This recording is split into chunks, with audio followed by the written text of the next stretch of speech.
Hello, everyone. Welcome to the stream.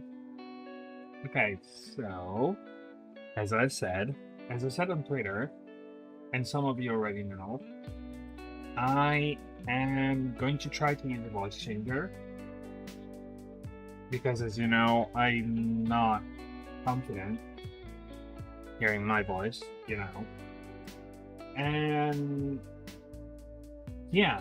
So give me like a couple of minutes to finishing to set it up.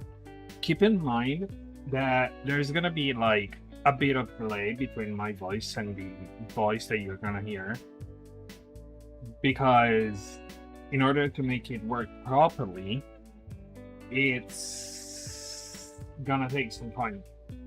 It's not too much, should be like half a second. I think it's doable. If anything, I will try to delay the video of the sources every time. We will see. But yeah, give me a couple of seconds. Be right back.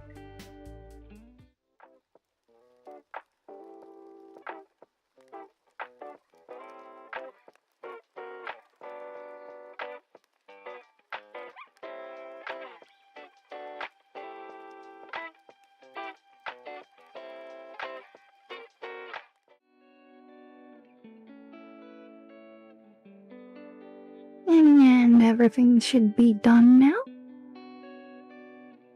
What do you think?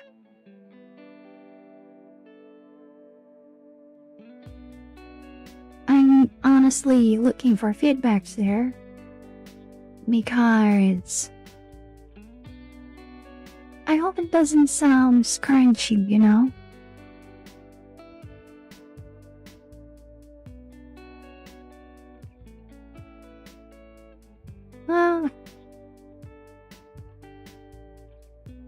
Let me also open the stream. I want to hear it from myself.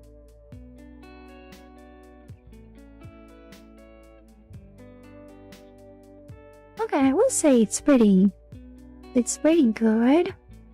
Doesn't really... Well, it's a bit too high. What do you think? Hello? Let me turn it down. Just...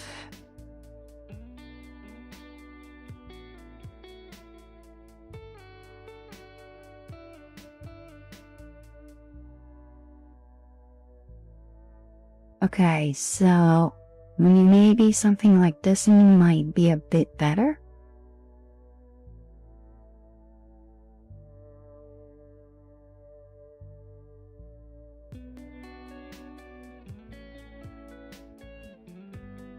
Oh, wait, I also forgot that I have to change one thing in particular.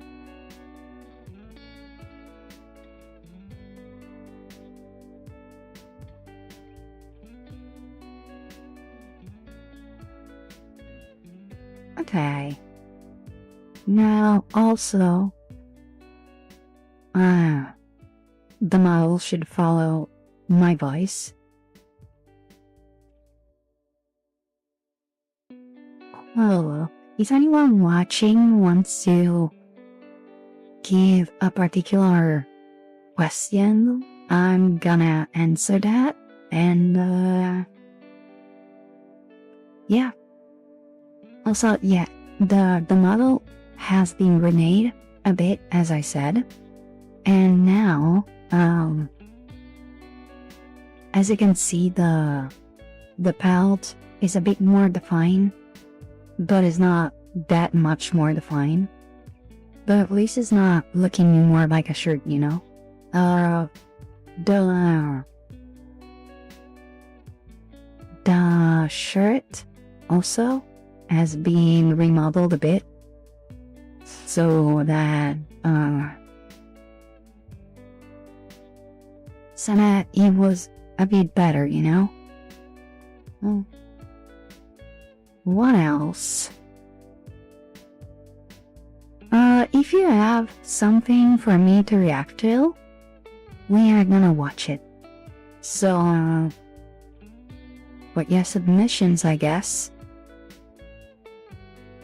I hope everything is coming out clear. I hope the volume of my voice is good. Hello. How are you doing? Welcome.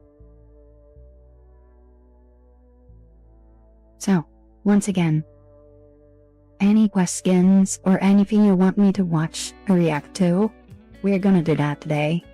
No, today I'm gonna bidding what you want. I'm gonna be reacting to what you want and answering your questions.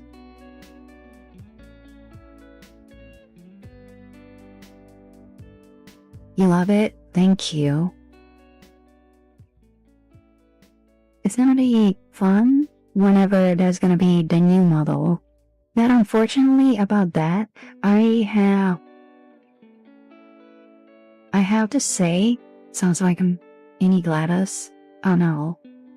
That is from Portal. That's kind of not good, to be honest. Huh.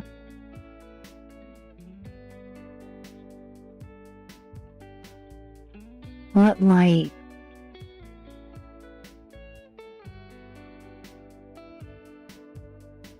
So Anna was saying, the new VTuber model, unfortunately,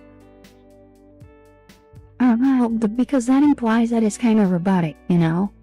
Because Gladys is a robot.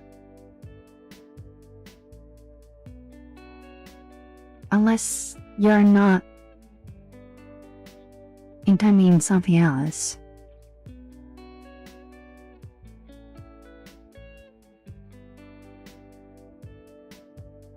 It's okay, but no worries.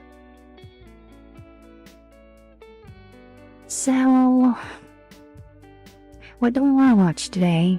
Hit me with that. Hit me with that. Alright, ask me anything. I'm here for everything you want. Today is, just chatting, reaction stream. In the meantime, let me think of what I can say. Last time we talked about my musical knowledge and how it came out.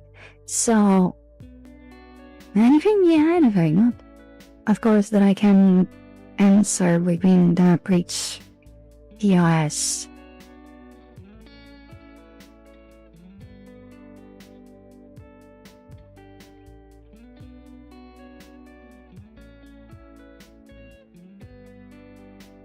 Absolutely anything. Okay, so question, yeah, I'm ready to ignore it.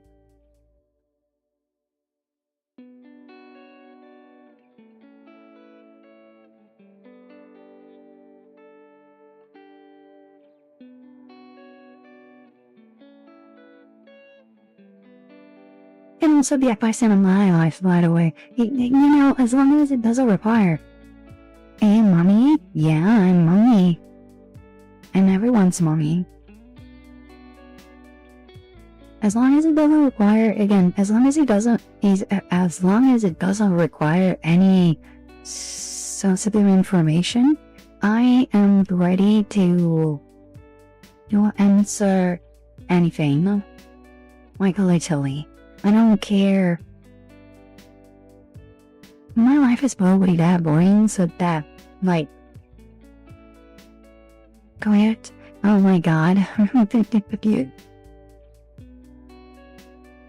I cannot wait to look at the crate once I'm done. Oh.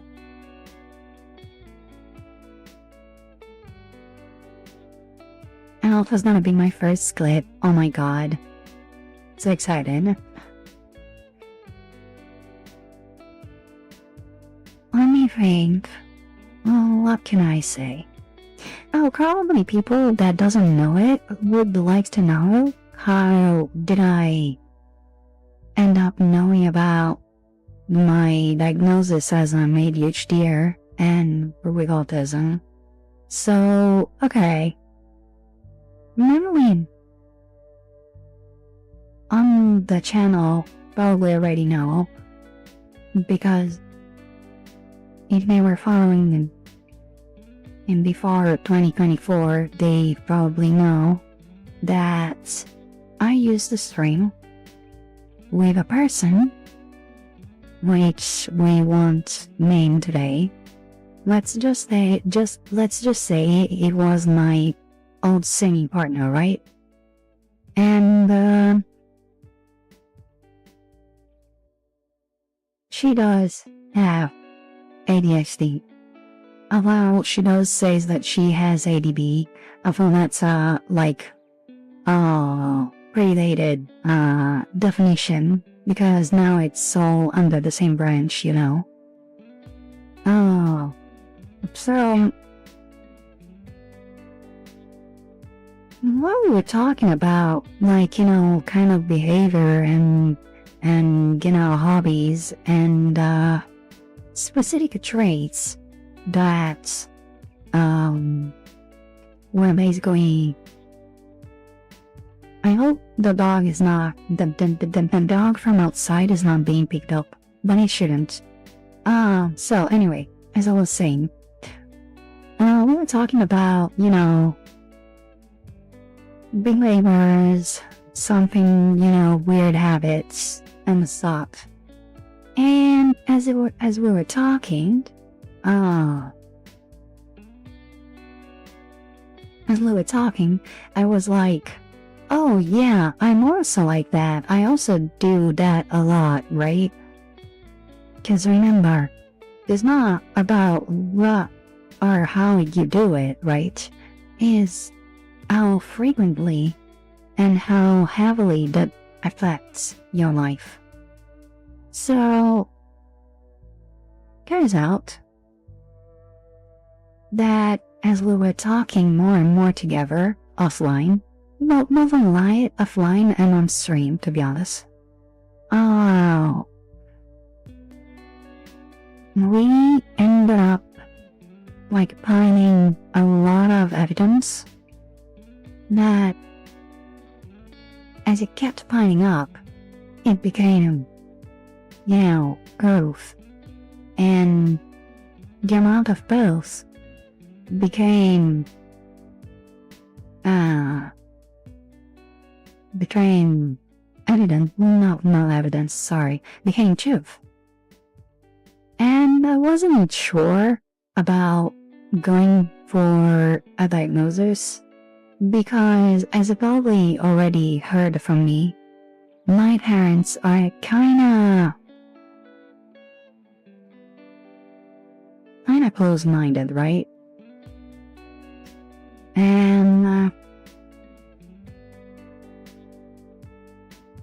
And so back then, I was kind of like thinking that having something related to a brain disorder was bad, you know?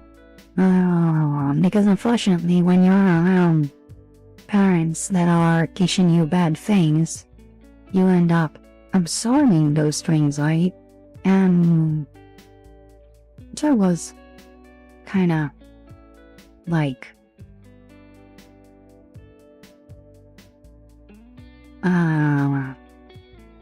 no, I cannot have ADHD. I'm pretty sure that's nothing important, right? I'm pretty sure that's just my own brain that is like playing tricks on me. I cannot have ADHD.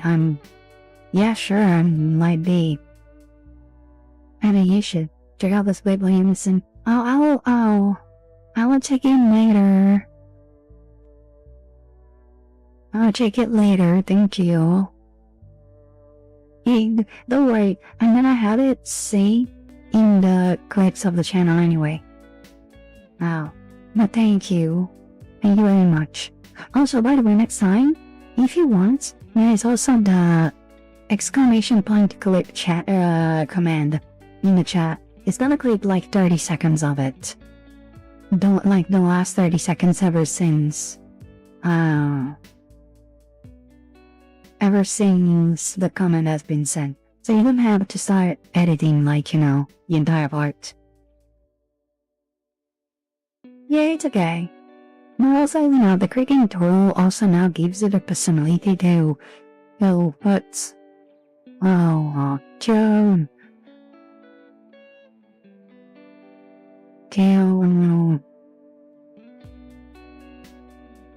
Different section of the screen, you know, where that if someone has like a chat box or you know, a game or subtitles or anything, you can have them show in the same vertical frame for the mobile users, you know. So that's a very good thing. Also for YouTube Shorts. Why did I say that like that? Oh my god. Okay. I don't know if it went through the voice chat, but I like said YouTube Shorts, like I said it in a very weird manner. Hey, so not very found on, but can you help me, Alice Almeida? And yeah, sure. I'm always ready to help. As long as, you know, knowing that self-promo community. Sorry, I had to open a can of Monster. No, that's a pretty color. I never saw Monster. The Monster cars. I always drink it. You know I make music, right? Yeah, Powery. Hit me with it.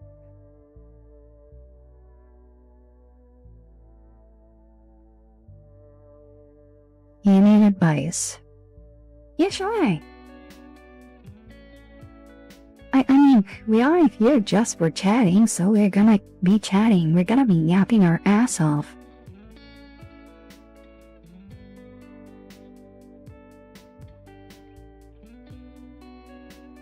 I'm very happy that OBS is not saying the encoder is exploding, so for now, stream is going well. The only issue that I wonder is if whenever I'm going to launch any game, it's gonna like overheat. Like a lot.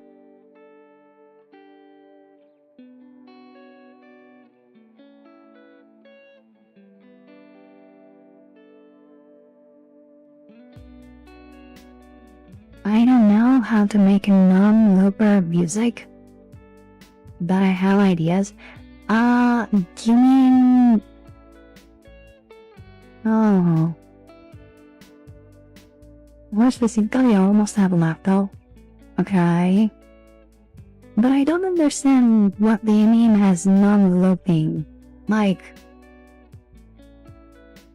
ideally, if you do want to end a song, you can either go for a fade out, or just decide to do an outro and finish it like that, you know.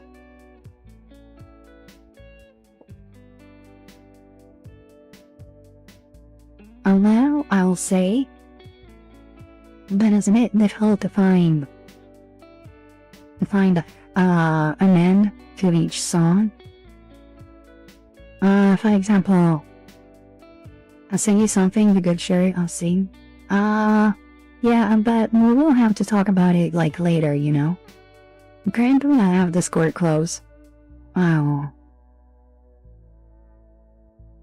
But actually let me open Discord on the phone, I want to see it. You can send it and then we're gonna discuss it after the sing. You can do it, you just send it. Send it on Discord. And we're gonna talk about it later on the song.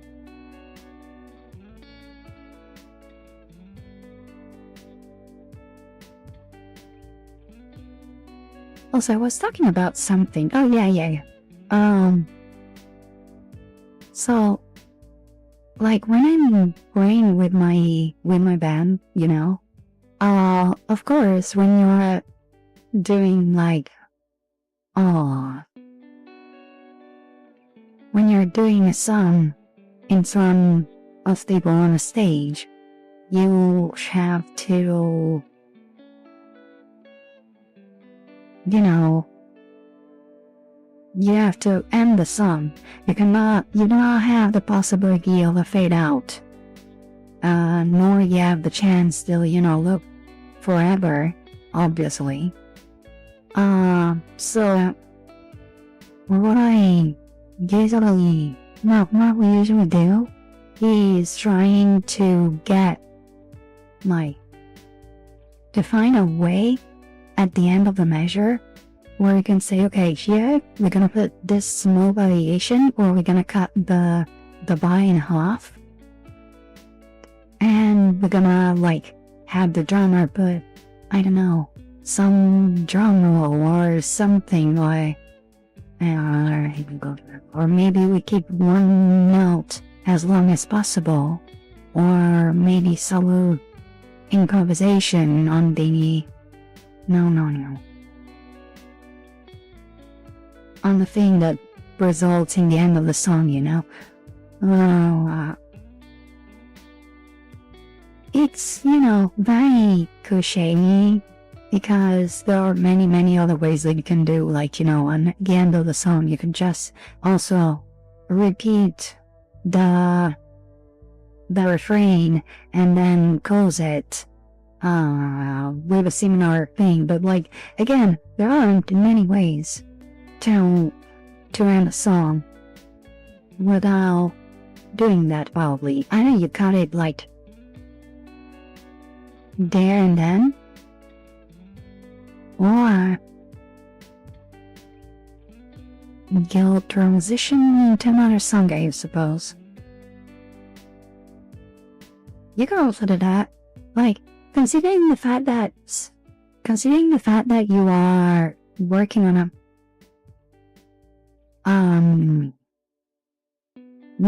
on a laptop, on a PC, or on a phone, you have the possibility to just put the fade out if you want.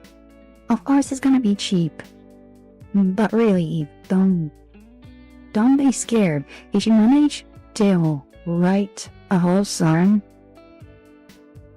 you can keep it fading out until you actually have to play it somewhere, and then you can add pieces to it. I mean, it's not gonna be an issue if you still have, I suppose you're basically doing everything with, and I don't even remember, the name. I don't use a tool for making music, from the PC. I think it's called Soundbase or something. Let me see. It's like a MIDI thing where you can decide which instrument to play, and you can add it to the pipeline. BandLab. Yeah, BandLab. Exactly. Let me double check for confirmation, but yes, it's definitely BandLab.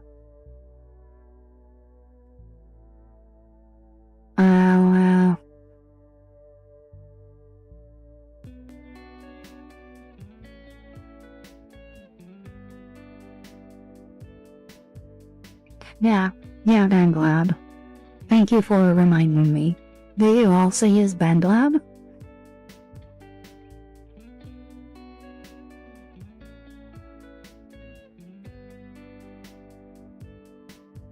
Oh hey, ads are about to start. I believe half an hour already passed, and I was just yapping my ass out. Okay, cool, Corn.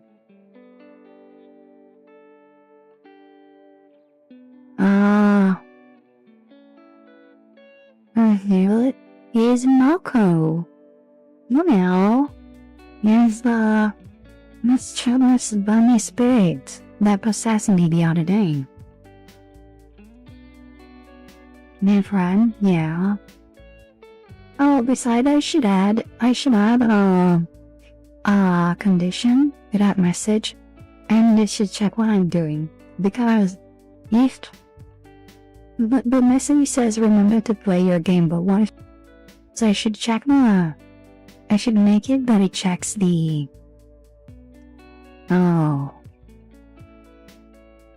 category of the string. So if it's just chatty, it will send something else.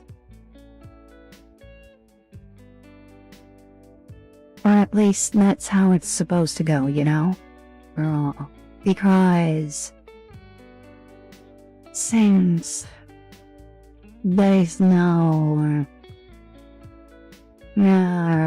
game to play, it should say something like, yeah, maybe take a break.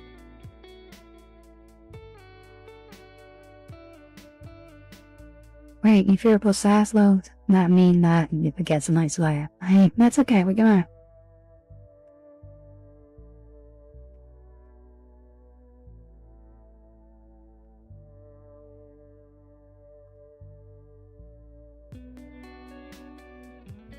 Okay, in the meantime, if anyone else is here that doesn't have the, the ads, someone who came in late, or someone who, first of all, like, if there is any new luck there, welcome, first of all, welcome. I'm very glad if you managed to make it here. But also, if you have any question, again, I'm gonna repeat myself, do it. Any question, as long as it doesn't require sensitive information. And if you have something to let me react to, I'm gonna do it. I'm gonna absolutely do it. We reacted to a lot on the canon stuff lately. And,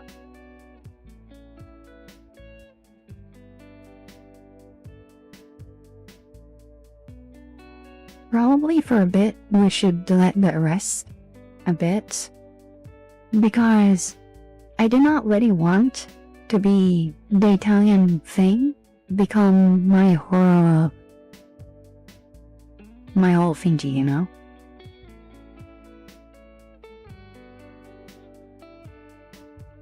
Like, I do want it to make it so that whenever I do talk about my culture, the place from where I'm from, it's gonna be something special, you know? I do not want reacting to other Italians stuff become my signature content. It might be in the future, but it depends. It depends a lot.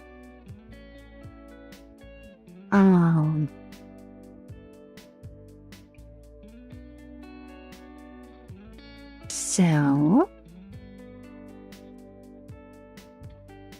anything that hello, welcome back from the ads. Thank you for watching the ads that really help supporting the stream, you know?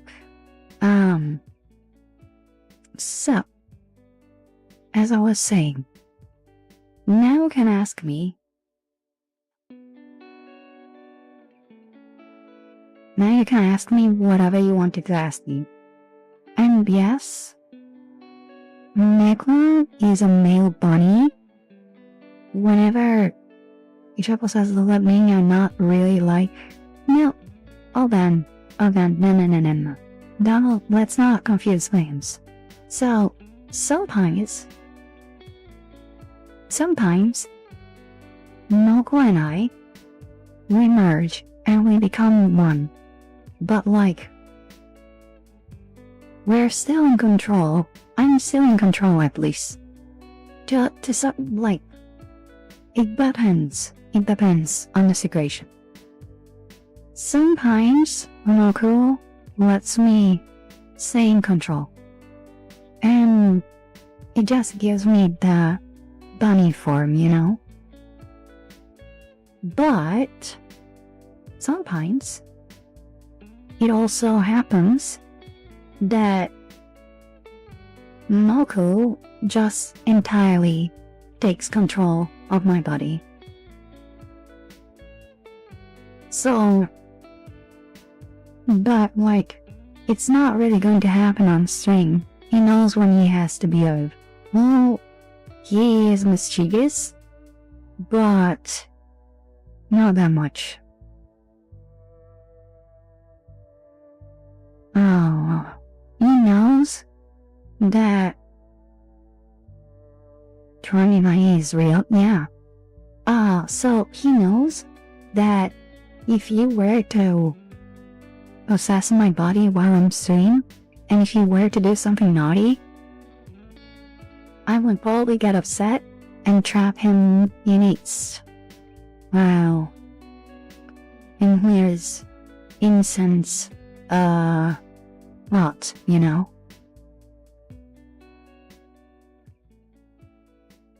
But also, he can also, like, shapeshift exactly like me. So sometimes it happens that he transforms into me, or he transforms into, you know, the bunny version of me. And yeah, let's say that when he does, he is not really a fun experience, because he goes around thinking that everyone thinks he is me when I'm not, when I'm here. And it causes issues. And you know how bunnies are, right? You know how proactive are bunnies in terms of reproduction. So,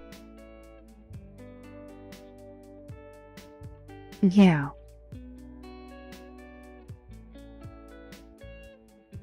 He can become a real menace. You don't know how many bunnies he already helped Pedro.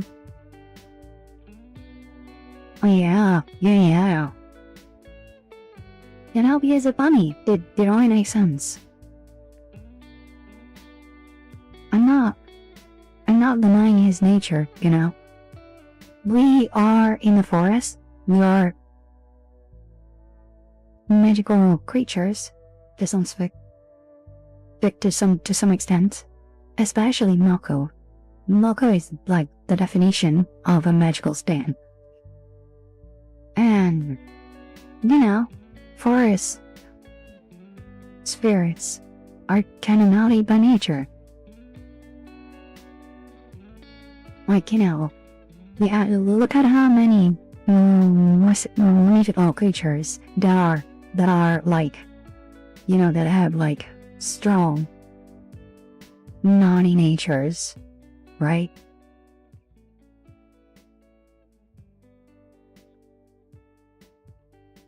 Yeah, I meant that, yeah.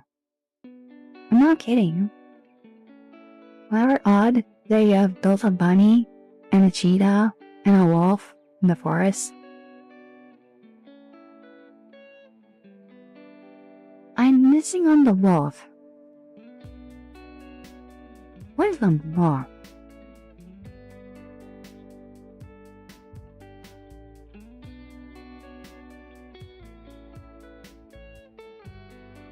Currently, I'm confused.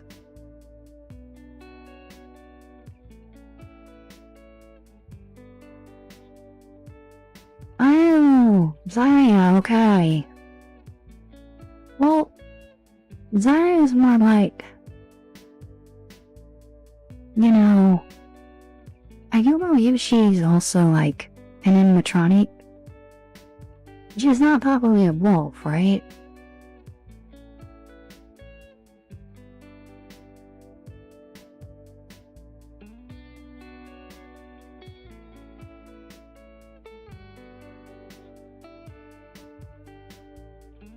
It's not your time a wolf. Yeah, but all done. Where's my... Oh, okay, it's here.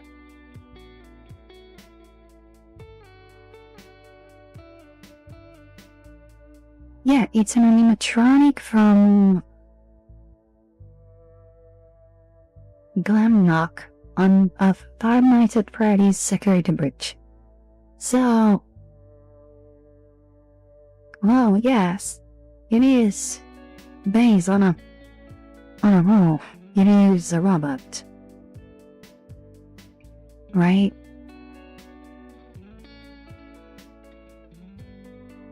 Besides, I do believe that Zaya herself has her own OC, I believe.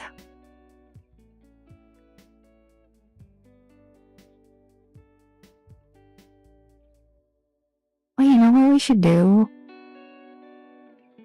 Wow. Dignified, you know. What? Oh, it is that I should know of. A little cat girl?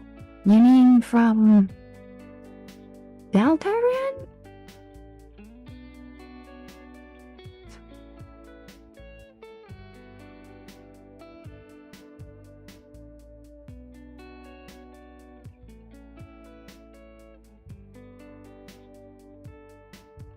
You feel me from Deltar? Yeah, okay, yeah. Yeah, I absolutely did. And it was absolutely amazing. I was, you know, I was amazed. She is every one of us, to be honest. She really is the representation of every one of us. Well, I'll say, usually, better not talk about spoilers, you know. At least for the first month. The finding of the inner me felt up, yeah. Well, you know,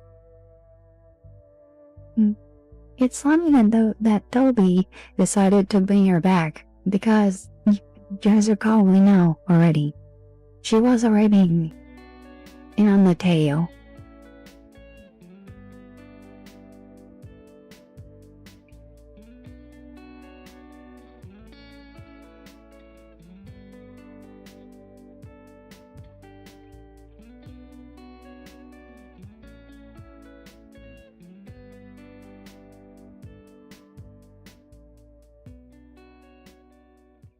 I'm looking for any website where I can find, I don't know, out the questions.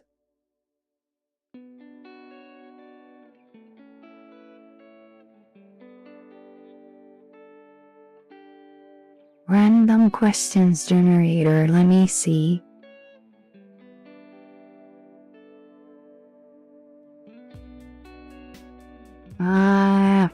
Does that kinda...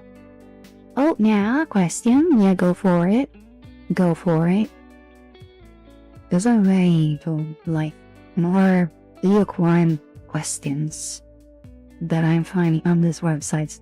How are you today? I'm very good, thank you. I'm gonna say that today I woke up after sleeping like a lot because this hot weather is like kind of draining my energies, and it's making it difficult for me to sleep.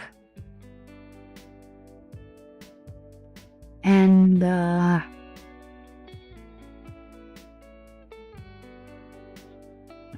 sorry, I had to yawn. And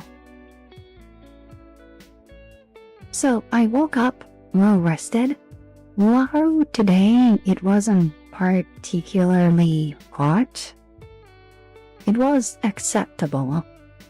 Like, I think today the max temperature was something like 28 degrees Celsius, which is usually the temperature that you get towards the end of summer, so like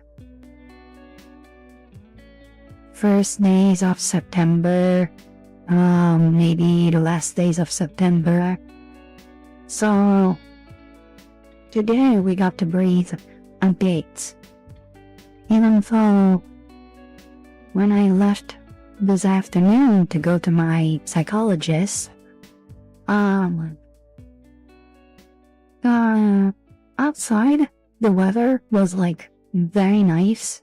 There was a bit of breeze, giving you some relief from the hot weather. The only issue though is when you get on the bus and unfortunately, like the buses in my city are most of the time are very overcrowded because the company that handles them, that manages them, is like very much in debt, and they cannot really hire a lot of people, and they cannot really fix a lot of vehicles. And so, and especially during summer specifically, for whatever reason, my bus line is the one that gets incredibly immersed. And like, if every day of the year I have like one bus every 10 minutes, during summer you get one bus every 45 minutes to 1 hour, which is crazy. Oh. And like, as you can imagine, this leads to the buses being often, like, incredibly crowded. And that means that even if they have AC on, you're not basically going to feel any of the AC because there's like so many people that they do like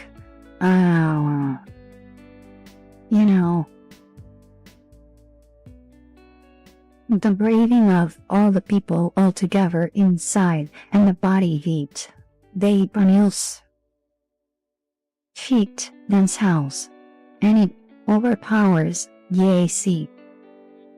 Damn, I showed that one just waiting for the trains, yeah.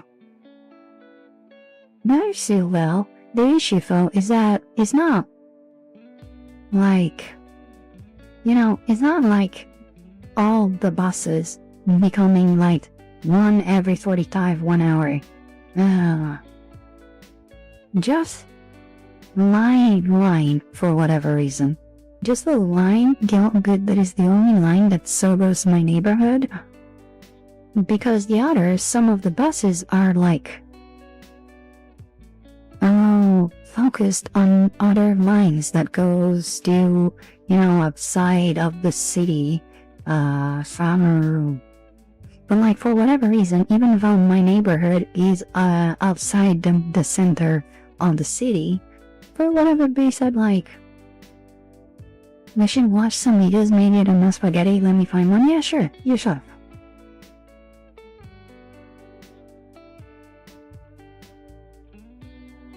You send it in the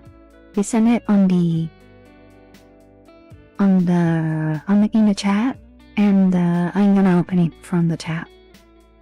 Can I click and copy and do stuff from here? Yeah, I can. Okay.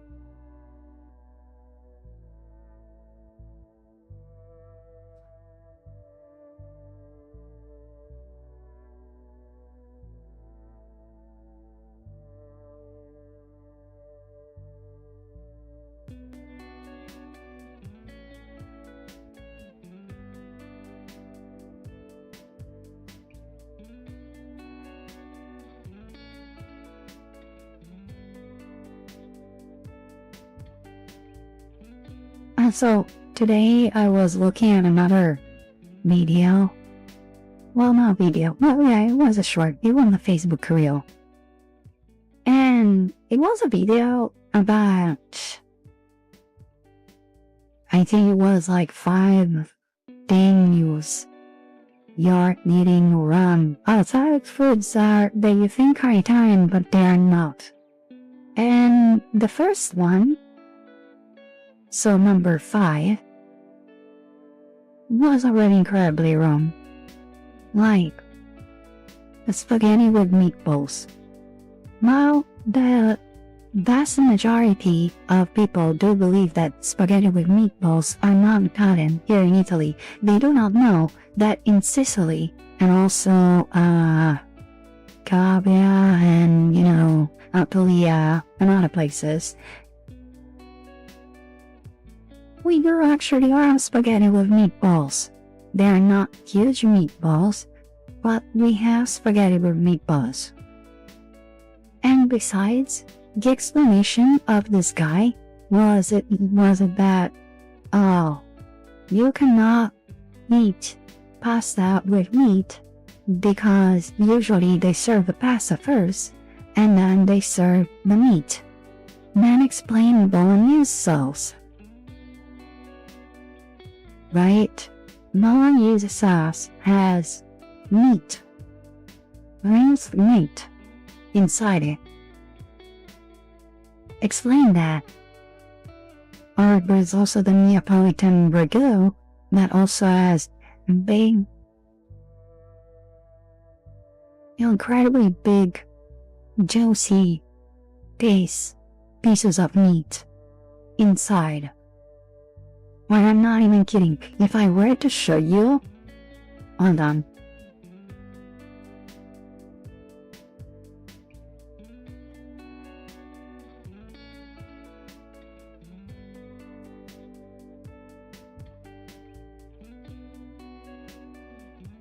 And besides, it's not even like the only thing now. Oh, shit. See, this is the Neapolitan ragu. And like, you see the big pieces of meat inside? No, you cannot really say that as a reason to explain why spaghetti meatball is not Italian. Also, or you can also, I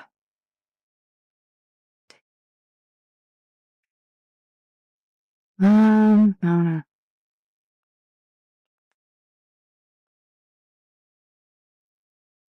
Look at this.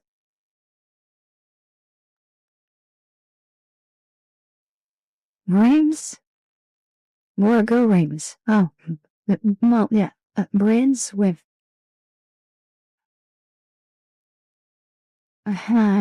is that another clip? So, this is basically tomato sauce, and these are like ribs of pig ribs. They can also be like boar or anything else you want, really. And what you do with it, you can decide to remove the bone, but usually it's much more satisfying when you put it in the pasta with the entire rib inside. Like this, you see there's the whole rib in here.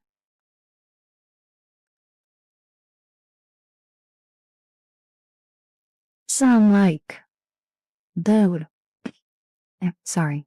And I'm like, dude, you should really probably stop spraying this information on the internet.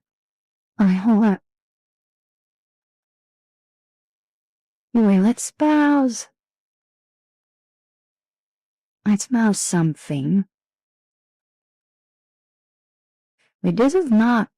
Hold on a second. This is not my name profile. No. Need to change.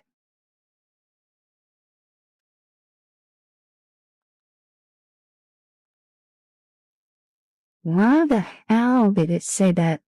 Why the hell did it assign to? to go to my personal Google account. Oh, I know why, probably.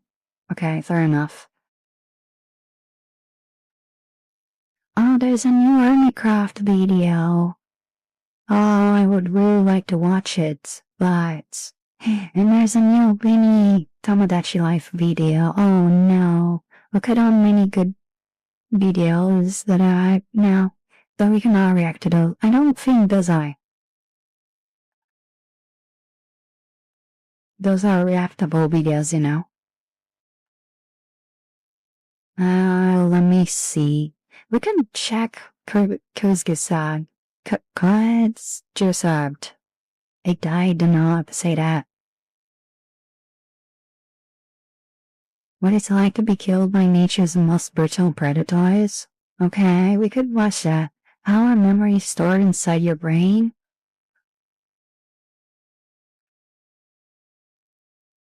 Okay, you tell me which one do you want to see.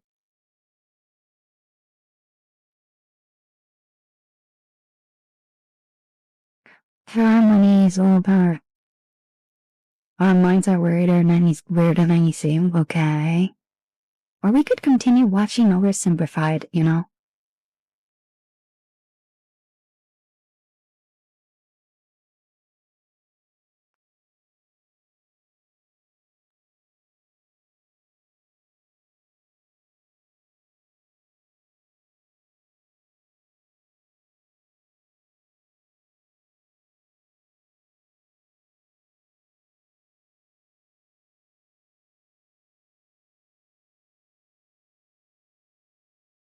Or we could watch... There are some videos that we could probably watch from Museum. Probably old videos, because unfortunately, I recently got to look a lot of it. It watched a lot of it. And back from the video, okay, hey, nice.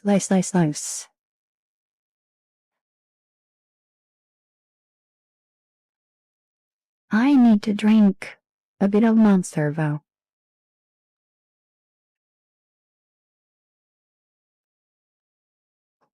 Because I am fearing a bit person. Okay, let me copy that.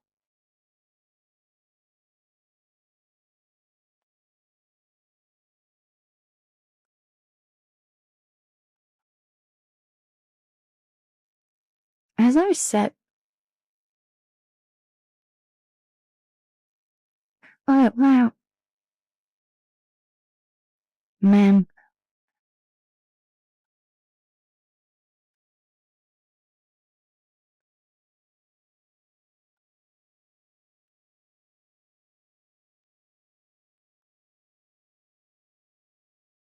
Hey, Bill guy.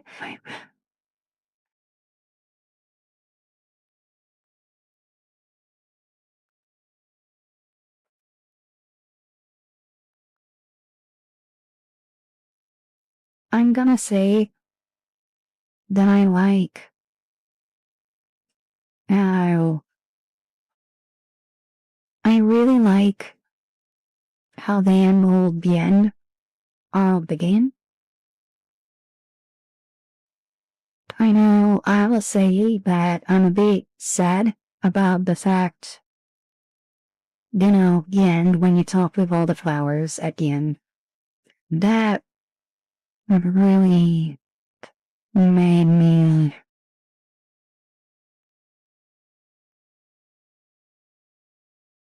a bit sad, you know.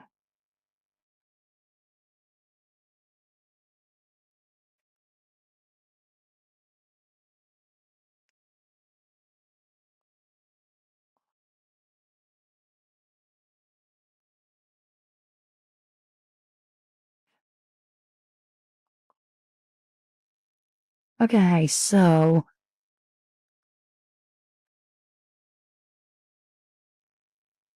let's react.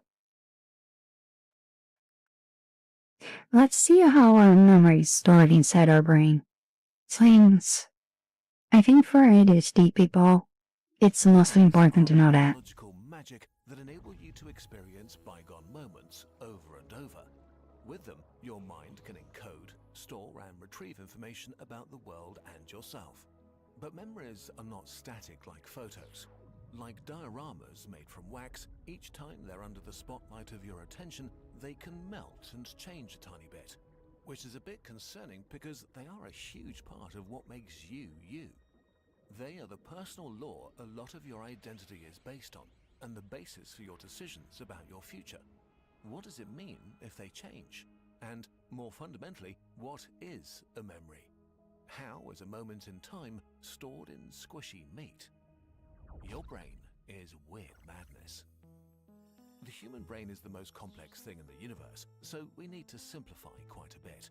Scientific models work, but are not a perfect reflection of reality.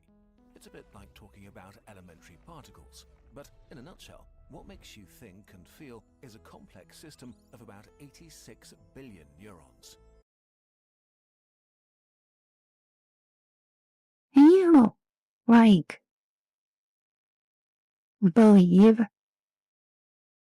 every time I'm like taken aback by the fact that our brain, but not just the brain, like our entire body is like built incredibly well to work in a certain way. Surely it's not the perfect machine. You know, what do you mean that our brain is basically making us move, making us blink, making us store information, making our heart beat? Do you ever think about that? 'Cause I think it's like something mind-blowing sometimes.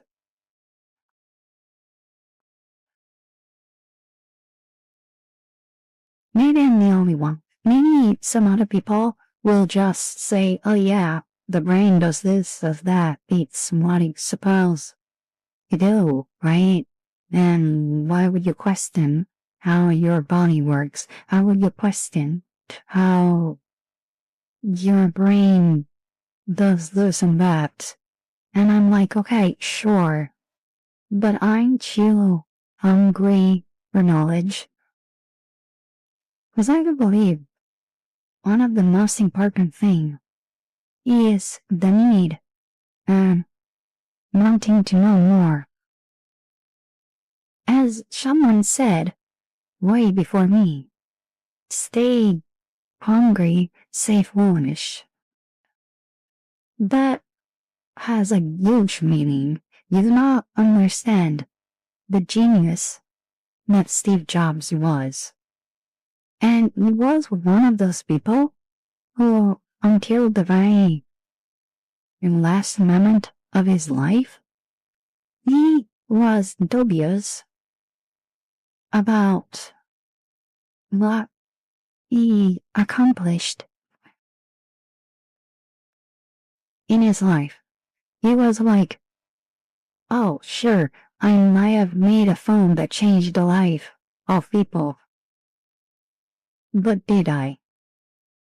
Was it like Wang? Or was it the people who worked for him? The people who I instructed to do this for me? Was I able to do something good for the world? And that's incredible. That's what we should do. To, like,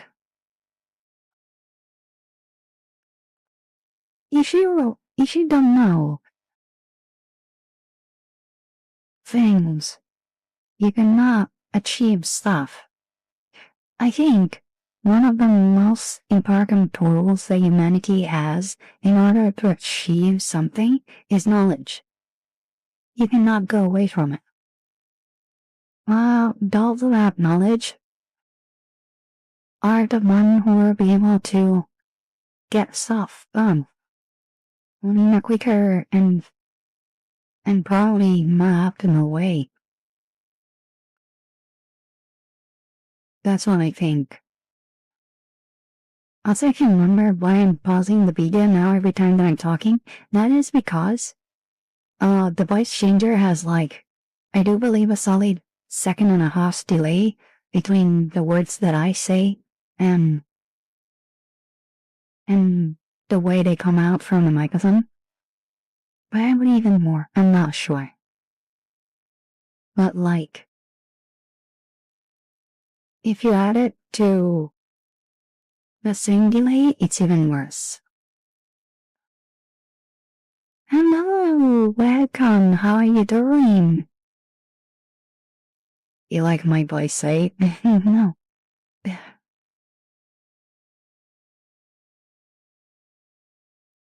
I knew.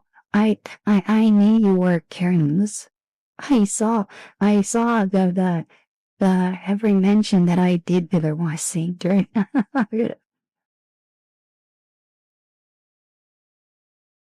But how are you doing? I hope you're doing well. I gotta drop out because once they 1v1 me, you're starting to get mad a little. Like that's okay. Not talk about my using. I'm not. I'm gonna get in touch with you later on Discord about that, okay? I do not really want it is about that.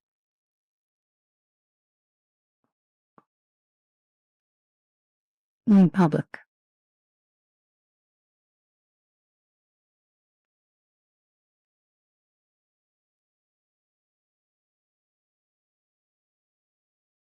But I can say that it's a very helpful voice changer that I add ever since a person let me know on it. And hopefully unfortunately the voice changer is going to not cause issues while I'm playing games. If not, well, actually, if it does cause us issues, I will probably like stop using the voice changer for when I have to play games, or games that do not involve, like, the browser. So, because it is based on the GPU, so it's gonna use a lot of memory.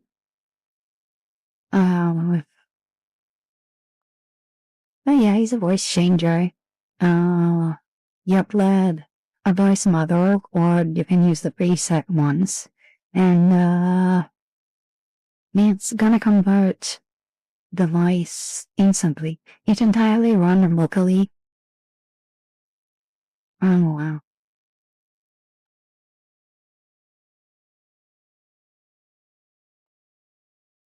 So it's completely safe to use.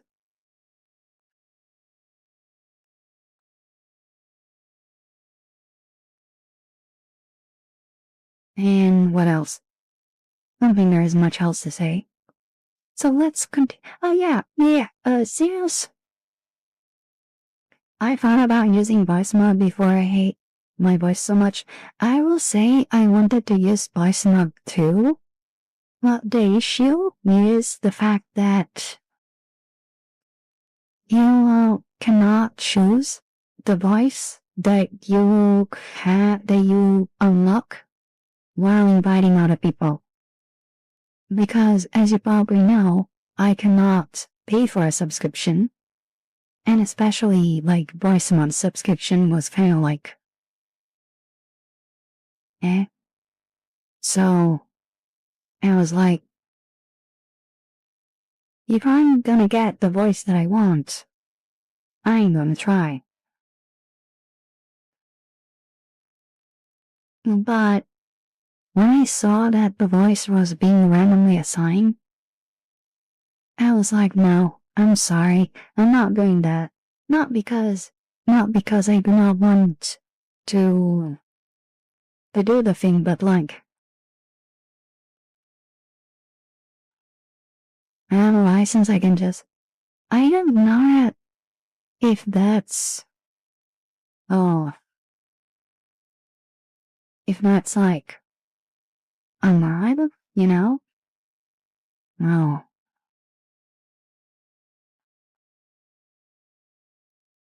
But would that, like, have the full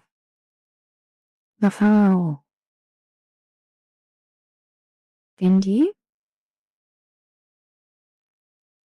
Like the full access to the whole program? Because I don't know if it's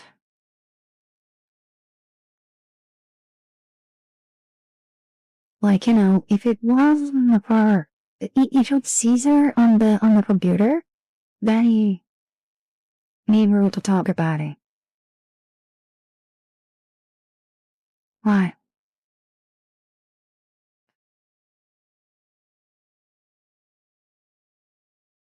Oh, okay.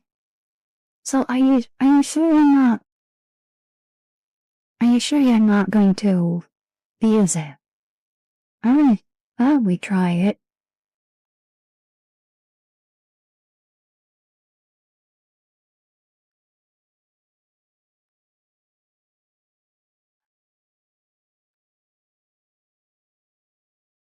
Cause yeah, I put Caesar on the PC. I'm probably gonna do that.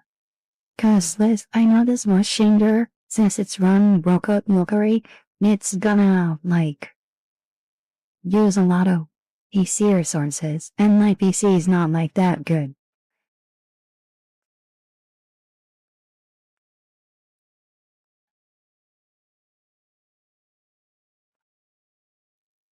Okay, I'm gonna continue with the video now. Extremely complex electrochemical root systems sending and receiving signals through synapses, tiny gaps between cells where an electrical signal is converted into chemicals, bridges the distance, is received and converted into electricity again. This is how neurons talk to each other. And it's a busy conversation because a typical neuron is connected with up to 10,000 others. Together, they're a network of hundreds of trillions of connections, 100 times more than galaxies in the observable. Yeah, I'm never going to use it. I just Google my login, and you get okay. Thank you. I really appreciate it. I hope that I will be able to use it. To use it good. Thank you very much. Universe. From these connections, the magic of your existence emerges. To create purpose in this chaos, some connections need to grow stronger. Whenever two neurons fire at the same time, their synapses change, and their connection gets stronger. They become buddies if you want, and when their buddy calls, they join in. If we zoom out, patterns emerge. Dozens or thousands of neurons organize into local columns. These columns are very basic information processing units that process a tiny piece of all the input coming in from your senses, like dark and light, a location in space, how a texture feels, the sound of words, and so on. You have columns for sound, images, touch, etc., all located in different parts of your brain. These columns are the gears of the biological machine that is your cortex. It's the fundamental hardware you emerge from. Everything you see. We need it to remember everyone. Yeah, no worry. Yeah, no worries, no worries. Teacher, absolute time. You know, there is no rush. As of right now, I can go with this. No rush. Hear or feel causes the gears to move, which means your neurons to fire together. But for you to have a coherent experience, these very different gears need to be connected together. Any moment you perceive is made from different parts. As you're watching this video, your eyes activate columns for vision and color in your visual cortex, your ears transmit information to your auditory cortex, language areas are decoding my words, while other networks keep track of your body and emotions. All these signals are processed in deeper areas of your brain that evaluate them, boosting what seems important right now and tuning out what doesn't. Vastly simplifying, this concert of all these different gears connected by levers, wheels and screws comes together to create a new structure within your brain machine. The assembly. A new pattern of synchronized activity within the grander architecture of your brain. This assembly of very different neurons firing together is what gives you the experience of being a human being in this moment. So the assembly active in your brain right now is you watching this video, hearing my voice and learning about memories. But this is only activity without permanent substance. Like ripples on a pond, nothing will remain. Without memories, you'll be forever trapped in the present.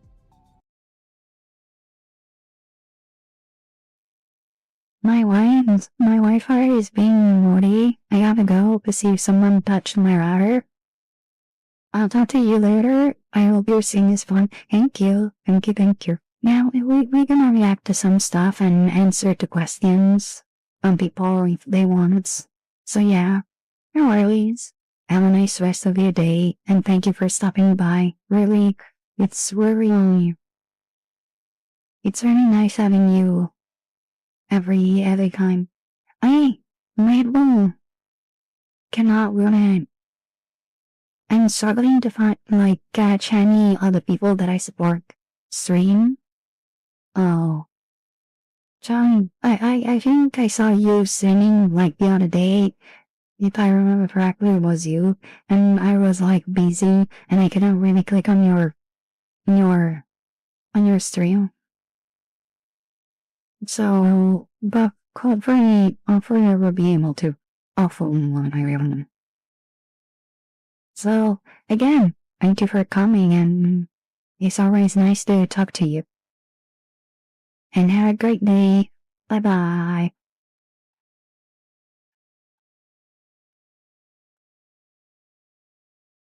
To become a being that transcends time, you need to etch these fleeting sensory inputs, these temporary moments, into something physical that will remain.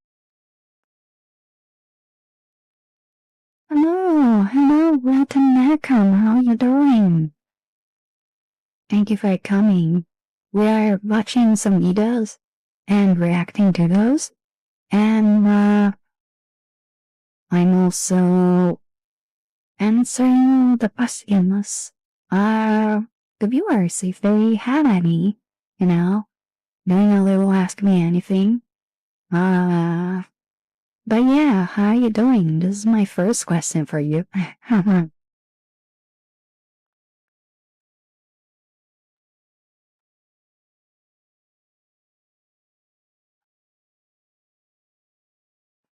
I'm good. Glad to be here. Just time to chill. Yeah, no worries. You're always welcome to do so.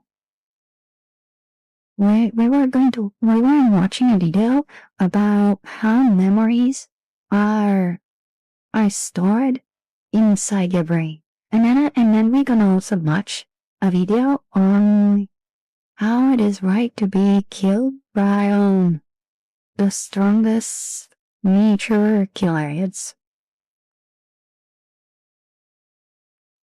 Also consider that between my voice and the voice changer, there is a considerable amount of delay, and I think 1 second, 1 second and a half. Let me check on the voice changer settings.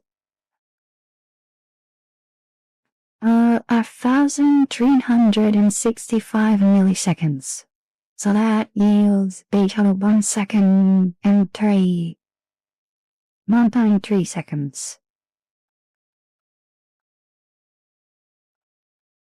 It's not too much, but it is going to affect my video, whenever I'm talking or whenever I'm reacting to something. And how does your brain decide what becomes permanent? With a deadly competition. How to store the past. In reality, there's not just one assembly active in your brain. Your brain can't process everything in the outer and inner world with Yes, a little over a second. I wonder if it could be optimized somehow. But yeah, you'll get used to it, no doubt. They're only really for fight to be optimized would be adding a stronger PC so that I could increase the processing of the audio. Because, for example, when I'm not streaming, I can also go up to 170 milliseconds, but that is when I'm not streaming. So like the output is very fast. I can also try it. Let me see what happens. If it becomes choppy, let me know. I'm gonna try to bring it down to 384 so that it becomes 1 second of delay. If it becomes choppy, do let me know. And besides, the faster the processing becomes, the more resources it's gonna use. So, for example, when I'm playing some games, I might have to either like raise the processing time, increasing the delay, or I might also not use the voice changer at all. It depends. It depends on a lot of stuff. Full attention, so different assemblies are fighting for dominance. The details are complicated, but at any moment, one assembly. Oh, since voiceover? Oh, that's great. That's actually very great.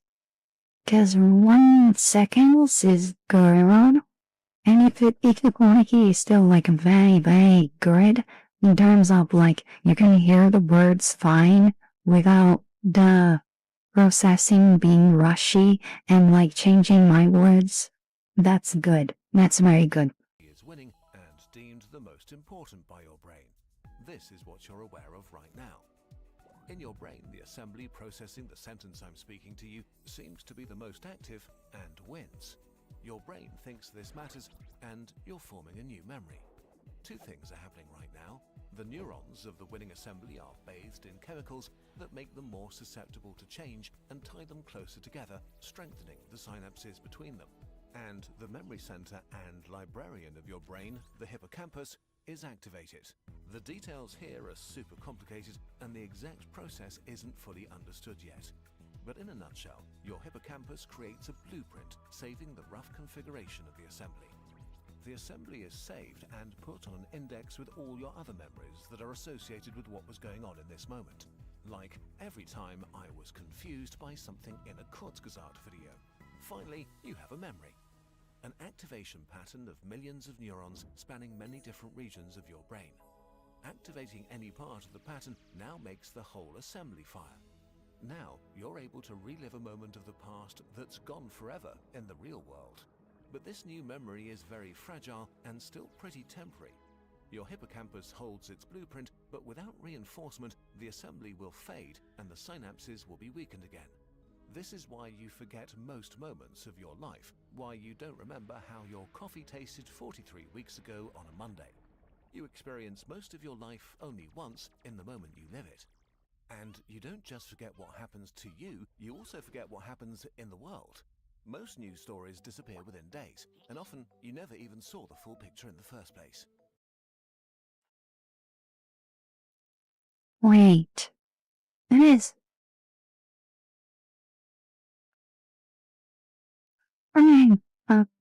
Well, historical things do stay inside your brain though, like very important relevant things, and I think it's pretty hard to forget those. Like, okay, let's talk about, 9/11.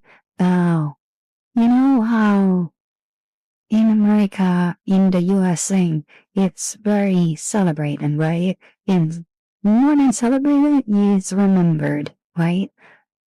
Now, that doesn't happen in Europe. That is only a thing that happens in the USA, of course. And I'm like, but that was like a very major important thing. So, like, I'm pretty sure if you ask anyone that was there during 9/11 now will remember exactly what they were doing. Like, for example, I do remember, Italy, it means I am, so New York is like on the East Coast, so it's like 6 hours behind. So I was 6 hours ahead, and when the attacks happened, it was September, so it was like summer, but summertime wasn't over. So, and both were in the summertime, saving light saving hour, right? And it happened at 9, so here was like 10, 11, 12, 1, 2. It was 3 p.m. in Italy. And I remember anytime I was like 7 years old.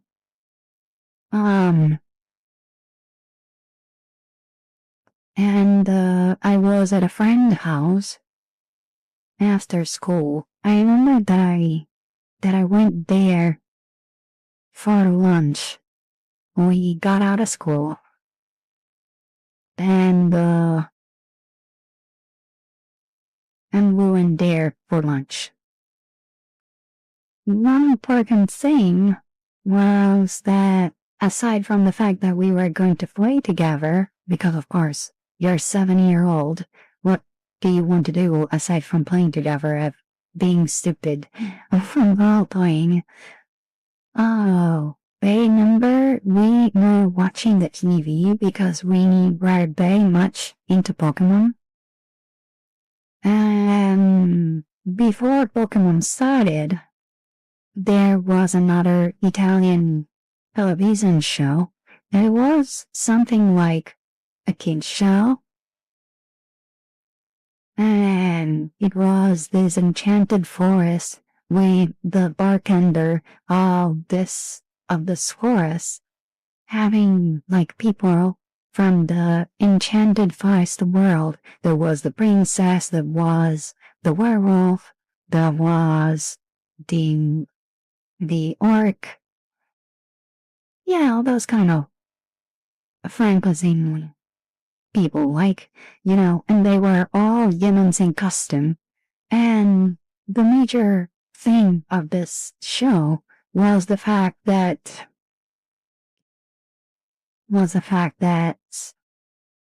you would feed an apple inside a TV, and the TV was playing cartoons for it. It was like BBO on demand. Thinking, like, oh, I'm gonna give you an apple, we're gonna watch this, we're gonna watch that. So I remember we were watching that show, and at some point, that episode stopped to show us the images of 9/11. And, it was like live, because of course, it was a special edition. It was another scheduled KG emission, news edition. We say it KG as in Gary Journal. Oh.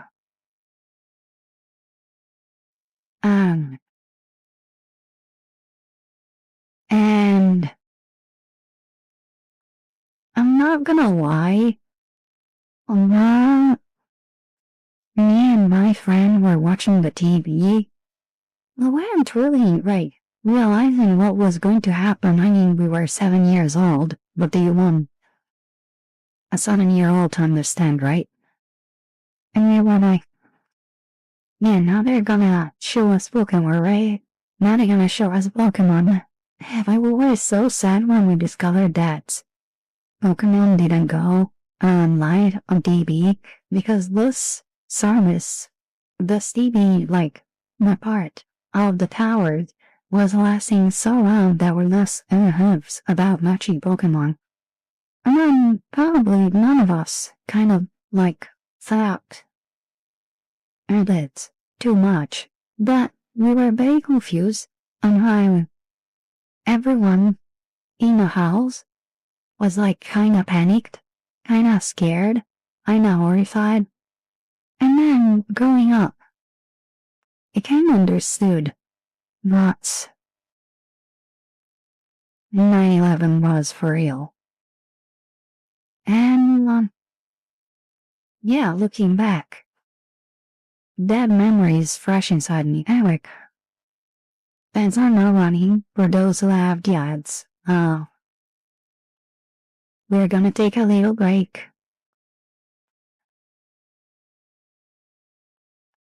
I was in school and it came on the press TV long.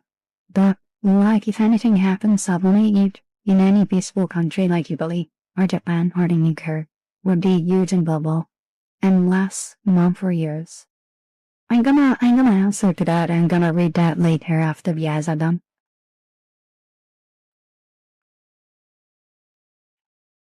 So yeah, it was really incredible.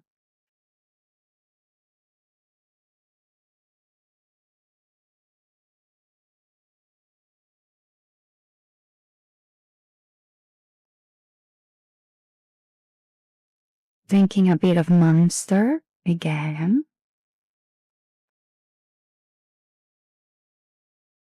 You know, since today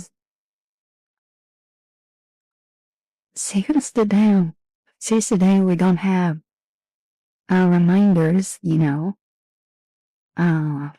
gonna keep myself hydrated. Otherwise, yeah, I'm not gonna name them because they are marking shell. But I don't want them to run at me with like, it was like a bat saying, you haven't been hydrating.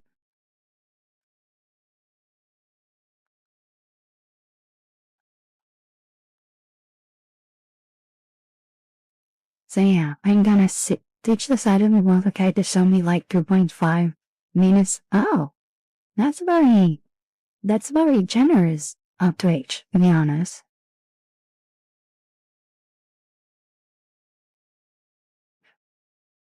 Okay, so.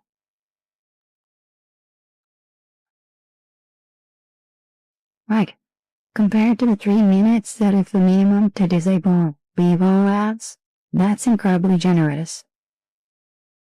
I was in school and it came on the class TV. But like if anything happened suddenly in any peaceful country like Italy or Japan or the UK, our blood wasn't gurgle and less when mom saw yells. The thing is that Pai, it didn't last long. I think after a couple of days, it was already over in a couple of days. Oh, but kinda everything. Like, I remember in 2006, I think it was 2006, there was a huge, earthquake. Yeah. Oh, okay, I thought you were already available. Like, I thought they charged you like 2.5 minutes. Instead of 3, like 4 minutes, which is the minutes for disabling the pre-roll ads. So like, I'm always considering that to be the minimum of it. So, okay, you said I was in school and it came to the class TV, but like if anything happened suddenly in any peaceful country like Italy, Japan, or the UK, it won't be huge and global, and last for months or years. The thing is, here in Italy, you never really last, at least not in my city. It didn't really last a lot, I think. By the end of the week, everyone kinda like moved over. Oh, because probably no one understood what we're going to believe. the consequences of that. At least we were busy to carry our stuff, you know. Oh, we also had like our shoes, you know. That is not just like 9/11. Like, I remember in 2006, I think it was 2006, there was a huge earthquake in Italy, and that was a massive tragedy. A lot of people lost their life. And of course, it made it news. It, I think that lasted for like around maybe 2 weeks. But then, when Nelly was the tragedy, we know how was I don't know the culprits because none of the structures were like ready to sustain an earthquake. And of course it was dog. Like people decided that it was like due to the city, the whole region not spending enough money to build solid infrastructures. And then they were like, from today on, we're gonna work on more solid infrastructures. And another incredible news, I think that reached actually like the global news. Back in 2018, I think.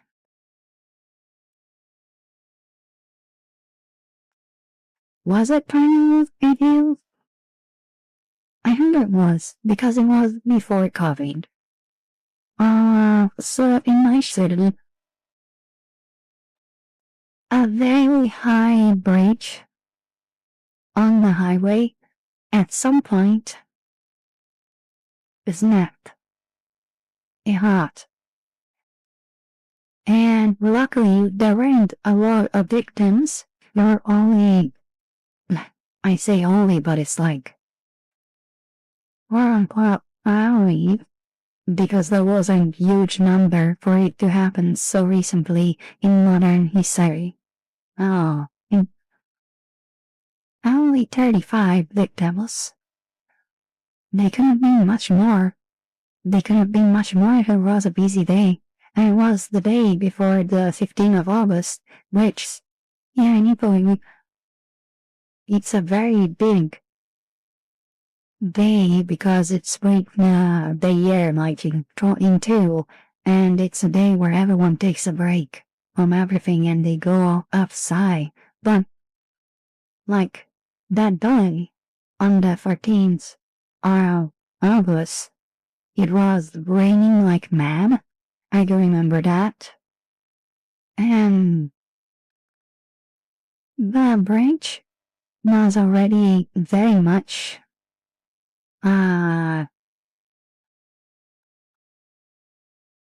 like worn down by weather and by, you know, the salty air from the sea.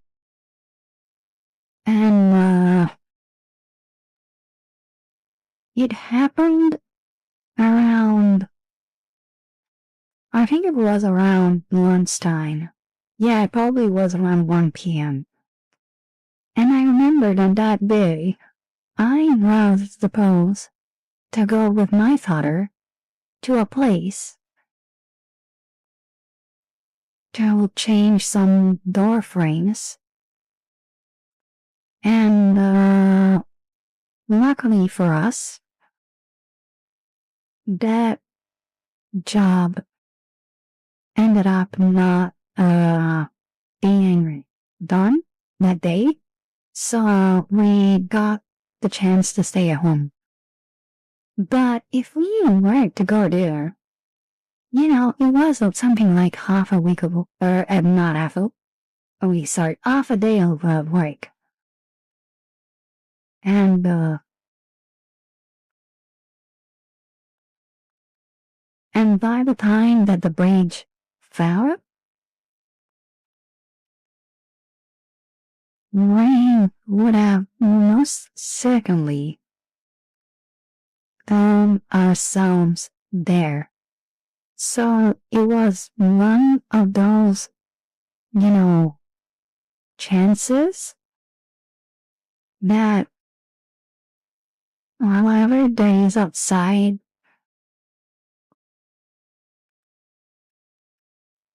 knocking us from the top. I do not believe, or I do believe into something, but I do believe into something that is like my own believing. I cannot believe in any of the regular, common standard knowledge. Oh, gods, I do believe I'm a superior entity myself, but it's not matching to any of those.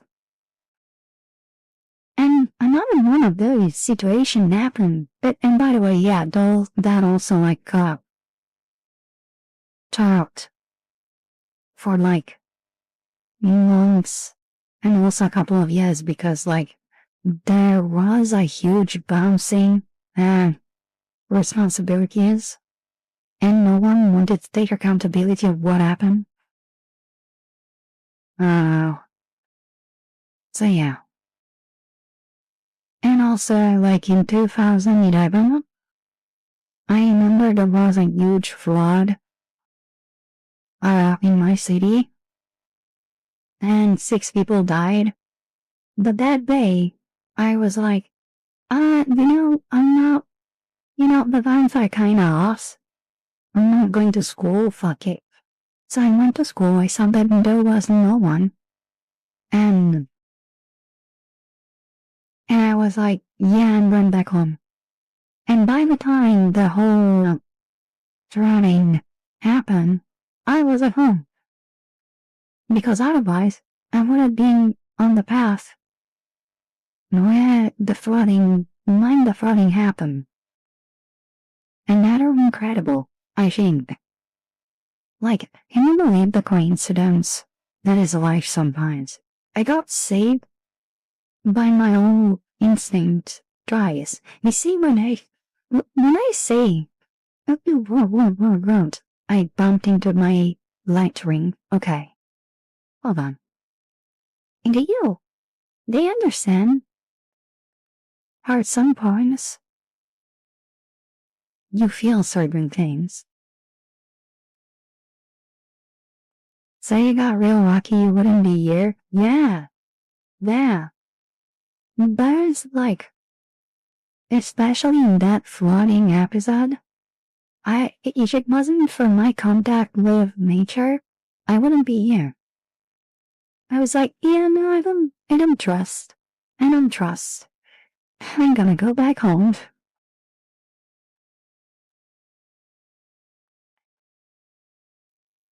So that drilling was stopped for now because once again, no one wanted to take accountability because the sewage system wasn't ready to get all the load of water to sell, and it pulled itself or not. And the river was also the river we have going through the sea was also very dirty, and it filled itself very fast, and no one was taking accountability because no, that's not my fault. That wasn't my job. No, that wasn't my job. So it's your fault. And that and that and that. And Man's video says that eventually your memories starts to fade away, but those things, those sensations, those feelings, those will never fade away from me. So, and again, we're talking about stuff that happened 15 years ago, or almost 10 years ago, or 25 years ago. So yeah. This is why we've partnered with Ground News, a media literacy tool whose mission we fully support. Their app and website let you compare coverage, explore context, and see how stories spread over time. You can even see how bias shapes the narrative. Take this study on Alzheimer's risk in women. More than 40 articles were published on it. Some focus on how menopause shrinks part. I don't know about gun news. Is that a good news outlet? Is that something good, or does he have a bad reputation? Parts of the brain, others highlight the benefits of hormone therapy. You're actively weighing different aspects, and that deeper engagement helps your brain to remember. Most importantly, Ground News reveals blind spots, stories that only one side is covering, showing you what your usual news feed is hiding. As information bubbles become the norm, thinking critically about the news is no longer optional.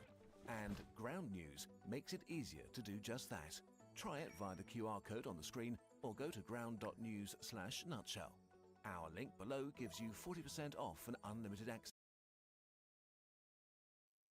I don't know, it's great for people who don't seek out more sources from source, but if you like to seek out your own multi-sources, it's still a place where it's all interesting manual. I see. Luckily, I hear like doing researches about stuff, and I always try to listen to both sides before forming my own opinion. And fact check and stuff. Subscription and directly supports our channel. And now, back to your brand new memory. For the past to be truly saved, the assembly needs to fight for its life. There are many ways this can happen. One of them is novelty. If you walk to the bus, listening to some mildly interesting podcast as usual, this assembly's signal is too weak. This moment in time will be lost like tears in rain. But if one day you see a crow and a squirrel fighting over a nut, only for a mouse to steal it, the assembly will fire strongly just for the novelty of it all. Another one is to reactivate the memory over and over after it's formed. Thinking about the animal fight all day and telling everyone about the strange event will etch it deeper into your brain, similar to doing loads of repetition when you try to learn something. And a major way to make a memory stick is to feel emotions. Emotions are really strong mechanisms to guide our behavior that evolved hundreds of millions of years ago. They motivate you to avoid danger, seek out food, and reproduce. You experience this as something feeling good or bad. Whenever you feel something strongly, your ancient brain decides that whatever is going on is important for your survival, regardless. Alright, time to set art for the day. So, dying like mud? Yeah, no worries, absolutely. This channel is very like friendly, so no worries.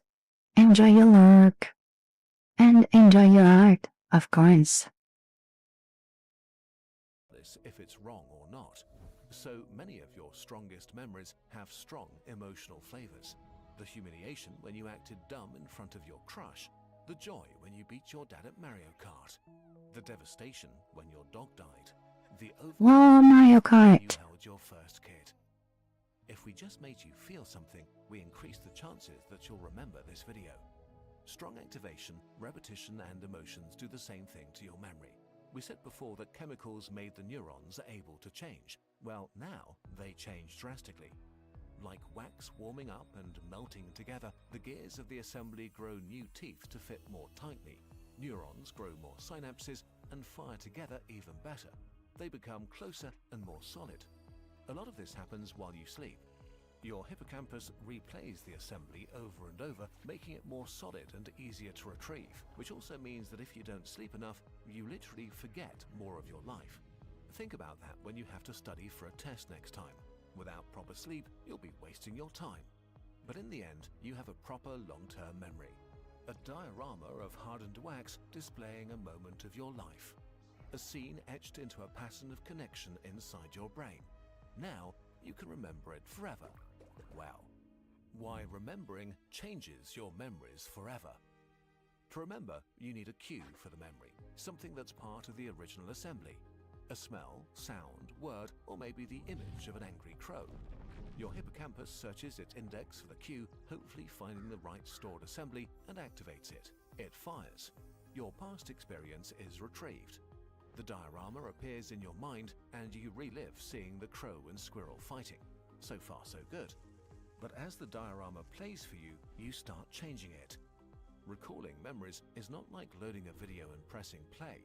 Under the light of your attention, parts of the wax become soft again, moldable, which means that as you experience the memory in your mind, the neurons involved are bathed in chemicals that make them able to change their structure again. Your hippocampus organizes memories based on a few things, but most importantly, the context of the experience. And the context is now very different. When you formed the memory, you were tired, in a mildly bad mood before work, and very surprised. Right now, you're putting the memory as you're having a night out with your friends and are telling your hilarious story of the epic squirrel-crow fight. And this new context seeps into the memory. New connections form, some synapses are weakened, while others reconfigure. The diorama changes, becomes funnier and more absurd. Not because you wanted to, your brain is just incorporating the new context of your life into the memory. As you finish your story, the light of your attention moves on. The diorama hardens again, now in a new form. The next time you remember the animal fight, you'll remember it as way funnier than when you actually experienced it. And it's the same with all your memories. When you retrieve them, your brain adds new information or forgets some, and incorporates your emotions and expectations. In a sense, it updates your past life to fit the narrative of your present life. Over time, even core memories can shift, combine with others, or generate entirely new elements. Your memory system is deeply intertwined with the mechanisms for learning. It was never designed to create an accurate representation of the world. So your memories are updated as you gain new experiences and information. Ironically, the more you remember something actively, the less of the original experience remains. This also means that just because you remember something really well, it doesn't mean your memory is correct. It just means that its assembly is really strong and vivid.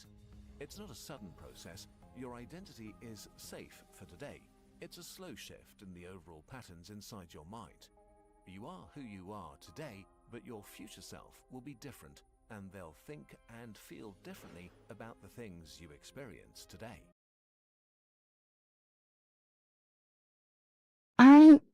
Hello. Hi. Sorry. Oh, yeah. I was so thinking about the video that I was like flabbergasted. How are you doing? Thank you for coming in for stopping by. I was thinking how tired I remember my memories about those three major life events that affected me in a way or another that I cannot really believe. This video is saying that at some point I will probably start starting the memory for how much I'm gonna keep remembering that, like I saying, actively remembering it. And I think that is weird.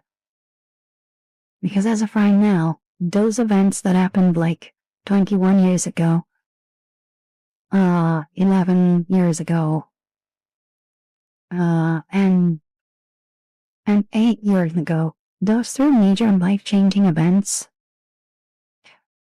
are never gonna leave me, I think, complete with emotions.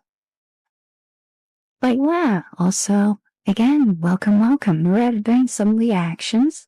We're also doing some Ask Me Anything, so if you do have questions, I will be very glad to answer you that.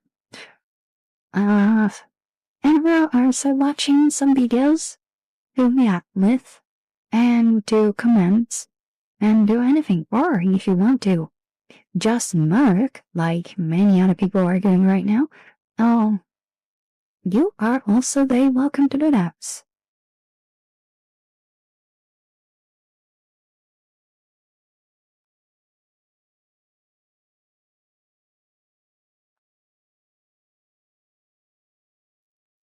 And back to the This is video. also why therapy can be so helpful. By revisiting hurtful memories in a safe context, ideally with helpful introspection, you are literally changing your brain, literally rewiring yourself to get a chance to be happier. Because yes, your memories may be the law of your life and the basis for your future, but it turns out with some help, you may be able to rewrite your law and be who you want to be.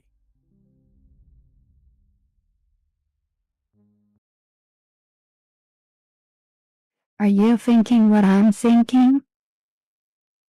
Should I rewrite my memory to become to become my own avatar?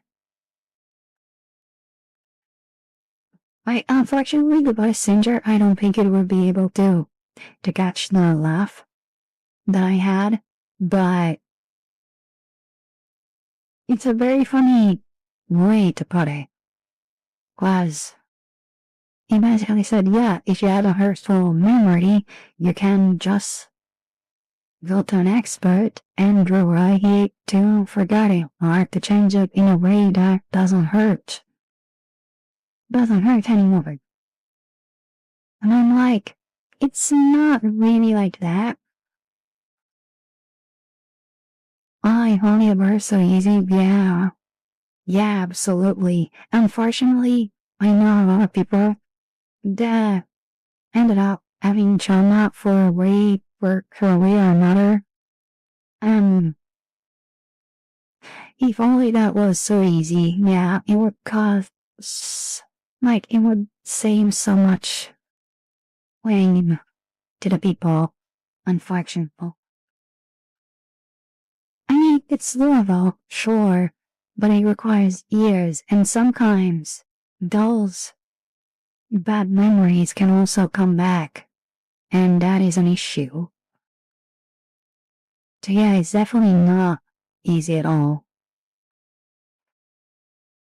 But I want to say that if you experienced any trauma, any shock in your life, dangerous situation, scary situation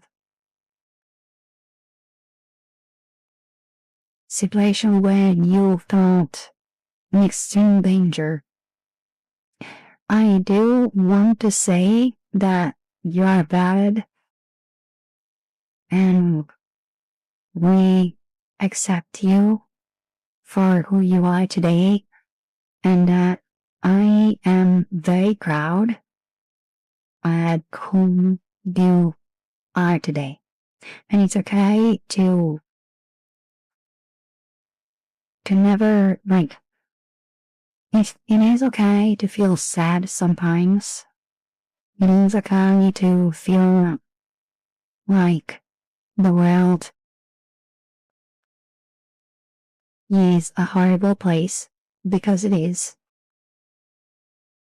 And that if you do want to reach out for me and talk about it, I'm not a psychologist by any chance, but I have 2 ears and I have 2 shoulders on which you can cry, and 2 ears to listen to what you have to say.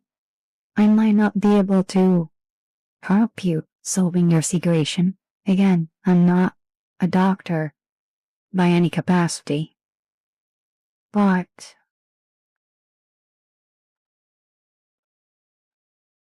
I do believe that I should do my best to help people out, like many did for me before. And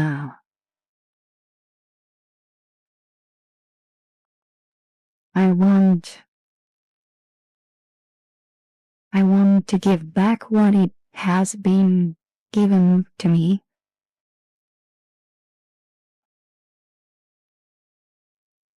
because the person that did the best in me was the person who helped me realize that who I was back then was a bad person living in a bad environment, in a bad dysfunctional family environment, and I was growing up with a lot of hate in my heart, and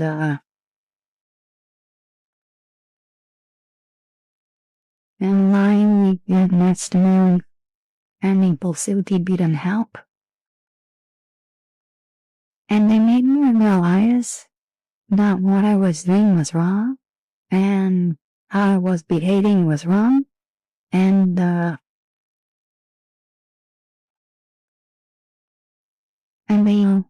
they taught me what empathy was, and if it wasn't for this person, to this day, I would probably still be the chatters on chance. And what I'm gonna say is that I'm not going to hide my past. I'm not going to deny my past as a person who used heavily sick words, which is ironic, because I also have ADHD and autism, so it was very funny that I was so much hateful towards people like me. And also, like, Cherokee Paleang is also a very racist race. So, back then, I was using, like, the N-word without... I never meant to use it in a derogatory way, but I know it's bad to say it, right? So, yeah. It happens, to be honest, we all don't want to believe the struggles we go through is real. We must improve, yeah. And I will say, the past that I did ever since, and the path that I'm still going through, it's been very long, but I'm also seeing the changes from back then to today. I happen to suffer a lot, especially in the first and second years. For me, were like, they hide, especially since we're both friendship with this person, but I think so there me all the tools that I needed to improve myself as a person. So once again, the tools that I have today are the tools that I'm going to put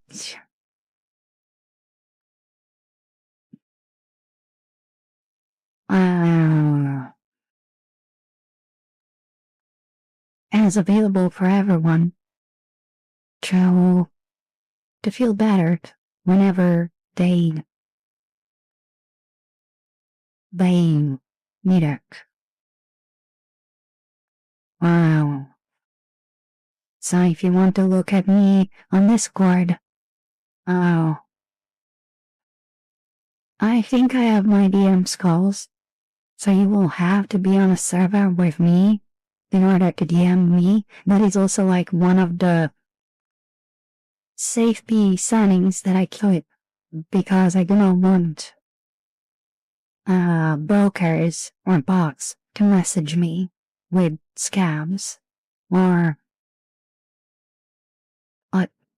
hacking stuff. But I'm also going to say that there is, for those who are interested, and this is one way that I'm doing it to avoid brokers and bugs to get inside the server, there is the invite link to the server as a redeem with the channel points. It's 500 channel points. Or 1,000, I do not remember. I think it's 1,000 actually. But yeah, if you redeem the thingy, I think my bot should... Oh, okay, great. Tell me which the bot messaged you, because I think I changed the settings in order that the bot was messaging people now, and not me. Oh, I actually sent it with my account, but it's okay. Oh, great. So the server is a bit dead right now. It's very quiet. There is only like 5-6 people active. But, trying to grow a community. Sometimes. Okay, yeah. I made it so that he could do that, yeah. Right, because if I want the bot to send it, I have to change the code inside the thing, yeah. Okay, I forgot about that. So, yeah. Hopefully, with a lot of people like dying in the future, we're going to be able to make a community, lots of people. But again, most importantly, if you want to reach for my videos and, talk about this and that, talk about how your day is going, you can do it. You're very much welcome to do it.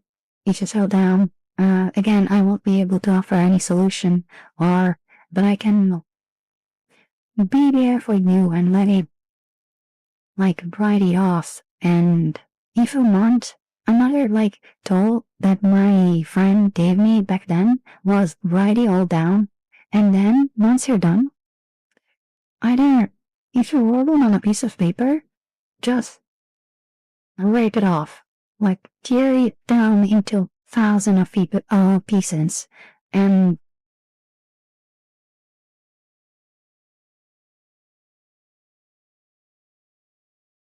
unleash your anger over it.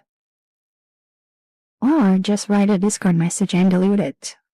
No one will ever read it if you delete it, but at least you got it off. I used to believe that was so stupid to do, but it actually helped me a lot, most of the times. Is that another advertisement segment in the video? Oh no. And if you want to rewrite the lore of your home, new human-made original art prints just landed in the Kurzgesagt shop.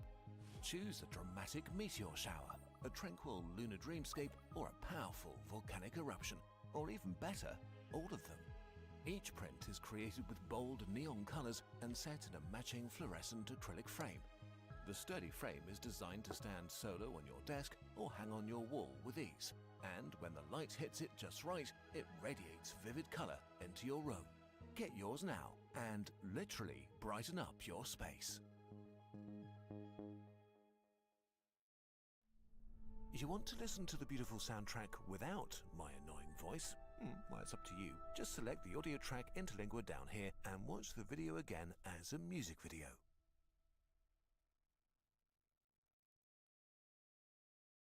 Okay.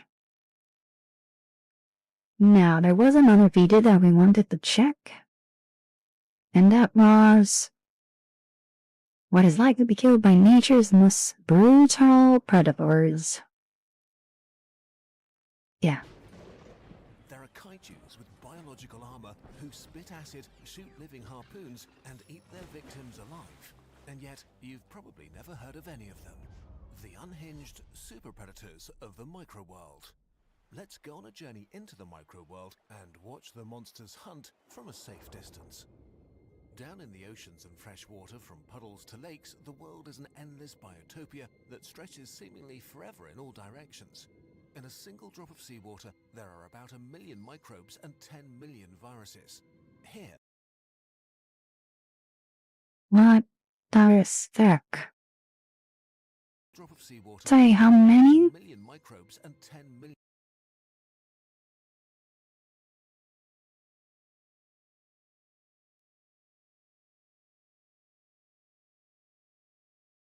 I'm never drinking water again. No, thank you. Beer is so much enticing now. No, I'm kidding. Stay hydrated, kids. Here, we find our super predators hunting their prey. Extremely weird creatures. Protists, the first complex life forms with a nucleus that evolved about 2 billion years ago. They are the ancestors of all animals, plants, and fungi. Today, there are up to 10 million species of protists, and we have yet to identify. There is a bacteria that is called cafeteria. Oh my god, my favorite protists. For someone who loves coffee like me, bacteria that is called cafeteria. And simply top Raise is the one behind me actually, so let me real bit edit on myself.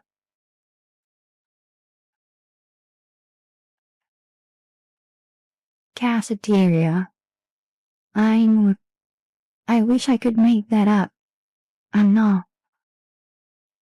But it's my new like germ bacteria, whatever it is. 10 million species of protists, and we have yet to identify most of them. But we know that they are incredibly diverse and bizarre aliens who are blurring borders that are clear in our world. Imagine a lion that stretches its leaves in the sun before it kills an antelope by splitting its head and shooting a poisoned tongue at it. This is the kind of madness we're dealing with here. Let's observe how some of the most badass kaiju protists hunt and kill. Killer turtles with poison spears. A swarm of Coleps hirtus, unsettlingly poisonous killer turtles. Their body is covered by a hard mineral armor made up of plates that fit tightly together and have pretzel-shaped openings. This protection makes it really hard for other protists to bite and hurt them. Between the plates, hundreds of cilia emerge, hair-like structures that beat in waves and make the hunter spin like a drill as it shoots forward. With their fast, drill-like attack, they can bore into their victims and rip out chunks. What makes Coleps even more unsettling is that it often hunts in packs like velociraptors. It's not like they coordinate, but Coleps are attracted by the smell of death. They like to eat all kinds of other protists or single-celled victims, but they're also not afraid to attack things much larger. What's that? The swarm seems to be getting excited. They've spotted a huge victim. A zebrafish that recently hatched from its egg. Its skin is still soft and transparent. It's 50 times larger than Coleps. But they don't care. Like angry turtles attacking a blue whale, a dozen Coleps spiral in on their victim. And now we see their actual horrifying weapons. Around their mouth, they're armed with a crown of a dozen poison syringes. Toxicists, kind of bubbly bags with a long coil and hollow needles filled with a deadly mix of poison.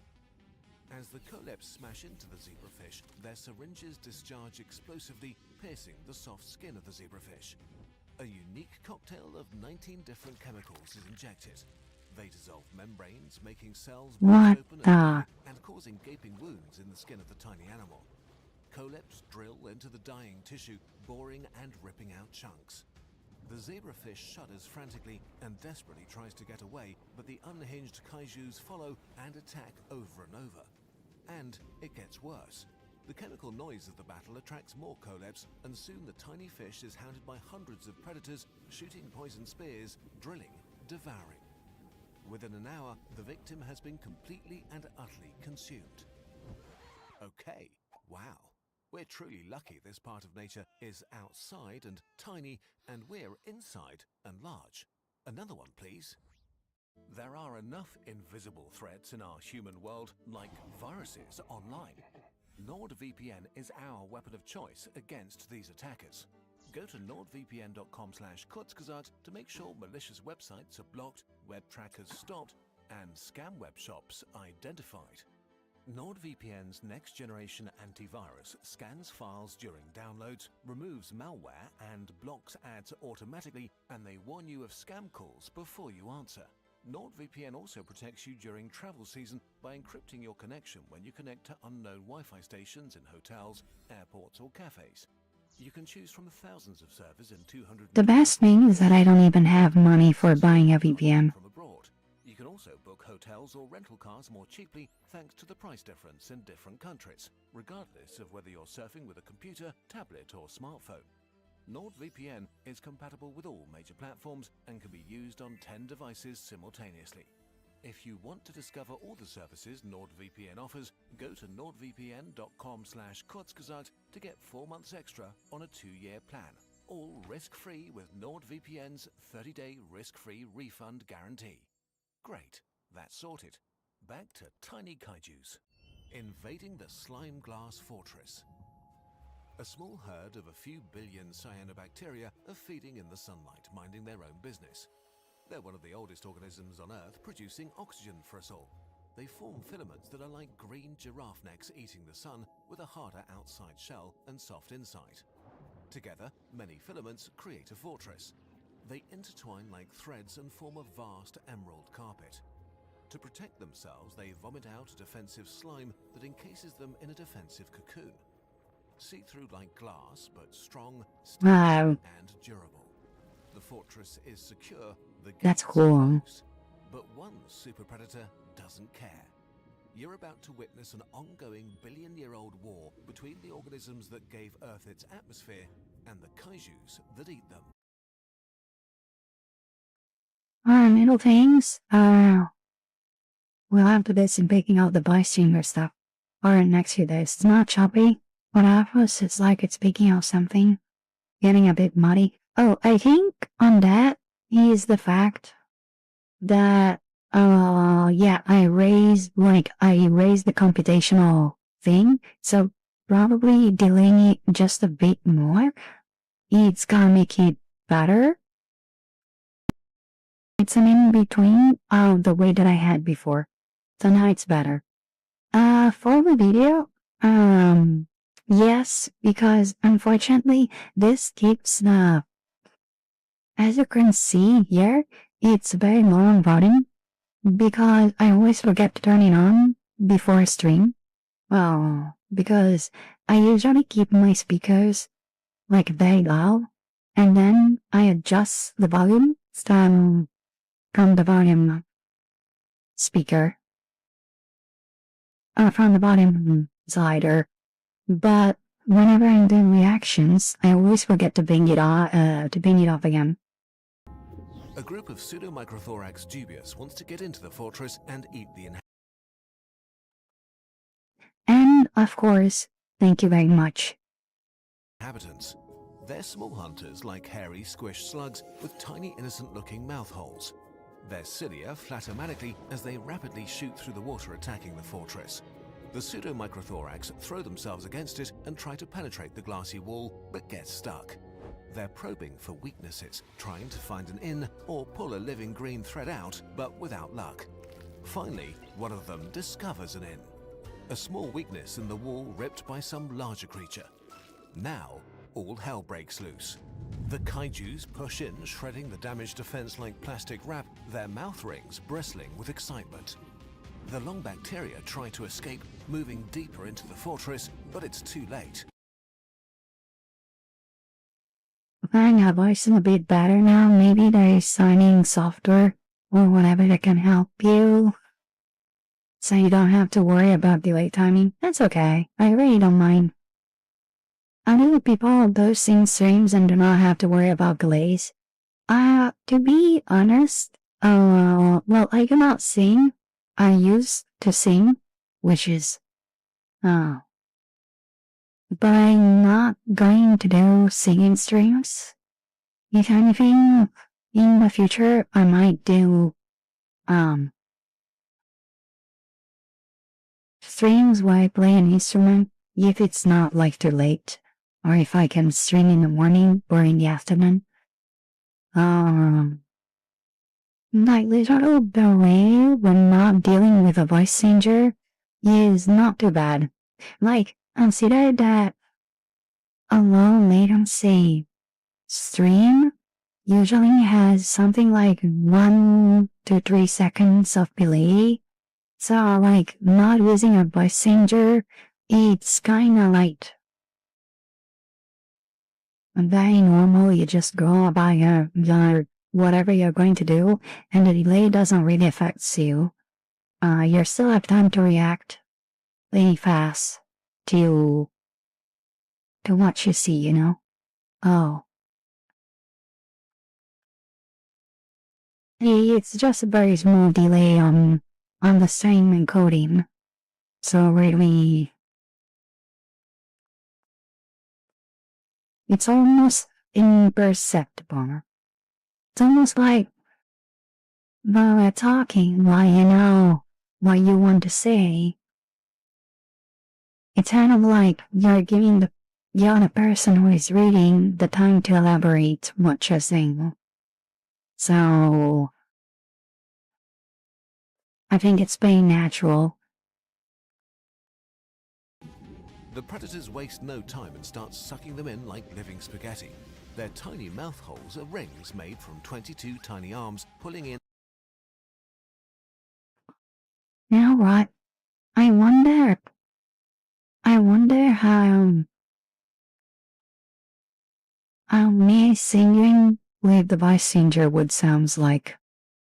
But it's kind of weird because I'm pretty sure that there is like a strong tonal shift from my original voice. So even if I were to sing in one key in particular after a song, it would probably be shift enough to be out of key.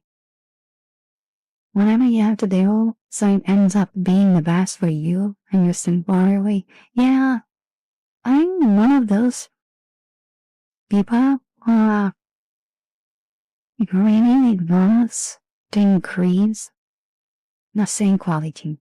However, I will say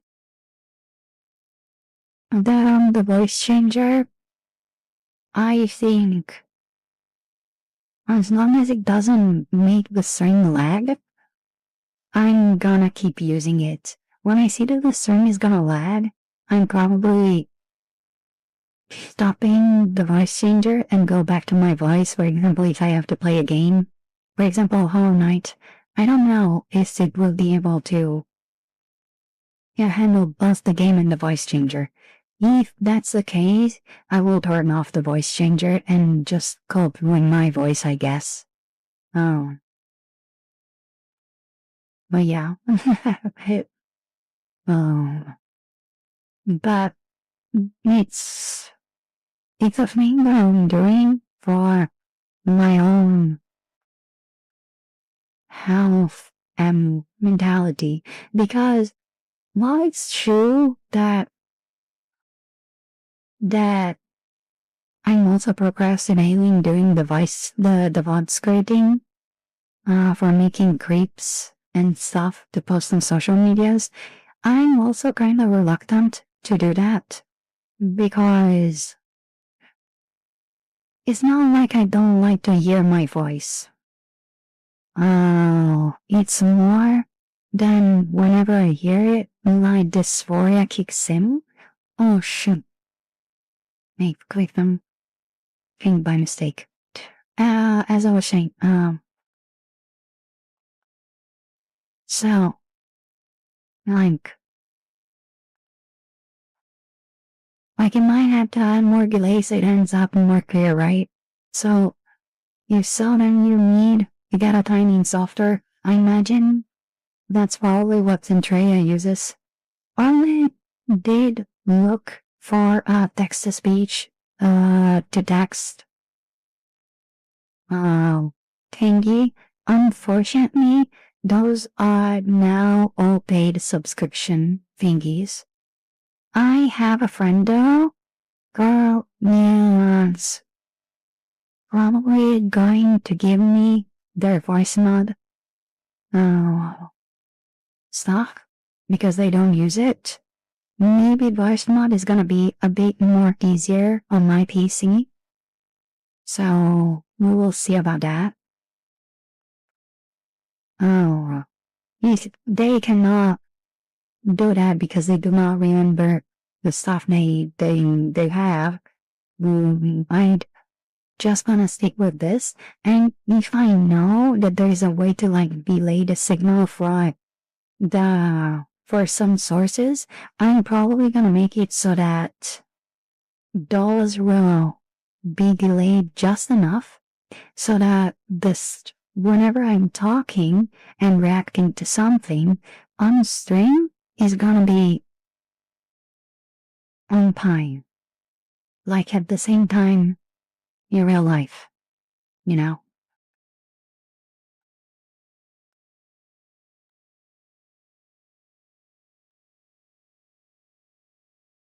But yeah, I'm one of those people who mostly focus on improving the experience for the stream, but for the viewers. But on the voice changer, I'm thinking that I'm going to be a bit, how's it called, egotistical about it because it helps me mentally to also force myself to do the VOD skating to make clips. I listening to my voice to my videos every time that I download them, and I have to go through them to see if there's any funny moment to clip. And it's kind of hard. Besides, there's also the fact that I don't want my parents to hear, not because they can't understand, they do not know English. So I can just let my videos go on, but the fact that most of the time they do not recognize my own voice. I'm listening to Rani video on my PC, and maybe there is a male voice, and they're gonna come in and ask if I was the one who screamed, or if I was the one who laughed, or if I was the one who cried, or if I said anything. They are not able to recognize my voice from any other voice. And I assure you, if I give them a voice that sounds exactly like mine, they're gonna come over more often if I'm laughing on stream on the VOD, or if I'm crying, or if I'm saying something. So yeah, also having like another voice on the VOD is also like very helpful for me to do my job without caring about my pounds. Maybe I am voice mod, there is some decent options. I just decided to do voice training for me, but I'm more shooting for androgynous, so it's a bit easier.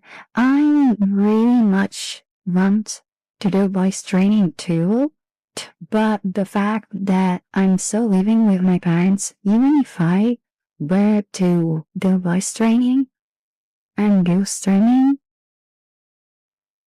first of all, my voice is very naturally loud, and that's already one thing. And if my transphobic parents were to hear me doing a female voice, they would probably come in and beat the shit out of me. So I'm waiting for that. Fine, that makes less saying difficult. Yeah, exactly. This is a bit. Yeah. Ads are about to start. Okay.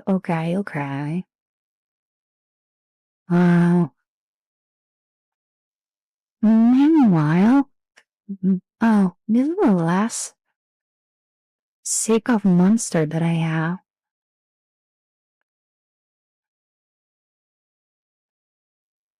Which is sad, but I discovered that the monster pipeline punch has a coral orange looking color. I never put it into a glass to see the color of it. Last, no ads. I think I think I'm gonna grab some food. Yeah, no worries. No worries. No worries.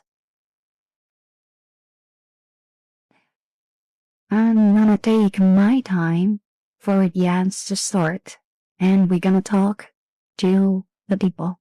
Also, the stream today is gonna be 3 hours only.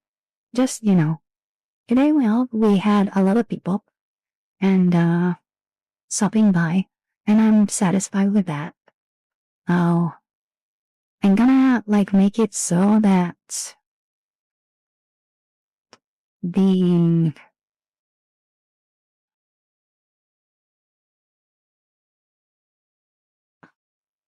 the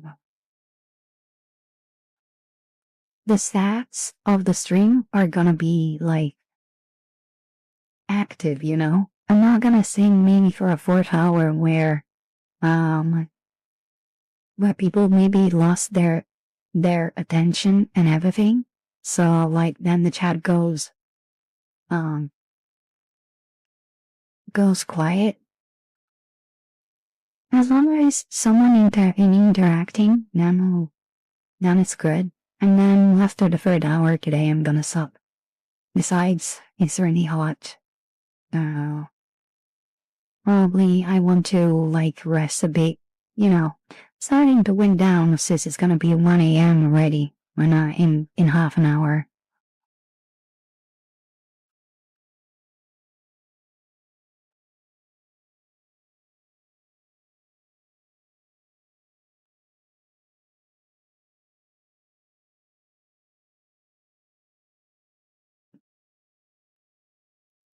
Today we had a lot of people.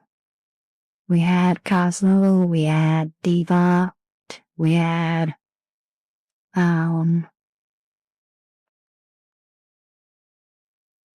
Neo, we had Gil, lots of people. I'm very happy that day by day my community is really growing and people are coming back. I'm very happy about that. My goal as a streamer has always been creating a safe place and a community for people to be in. So, now more than ever,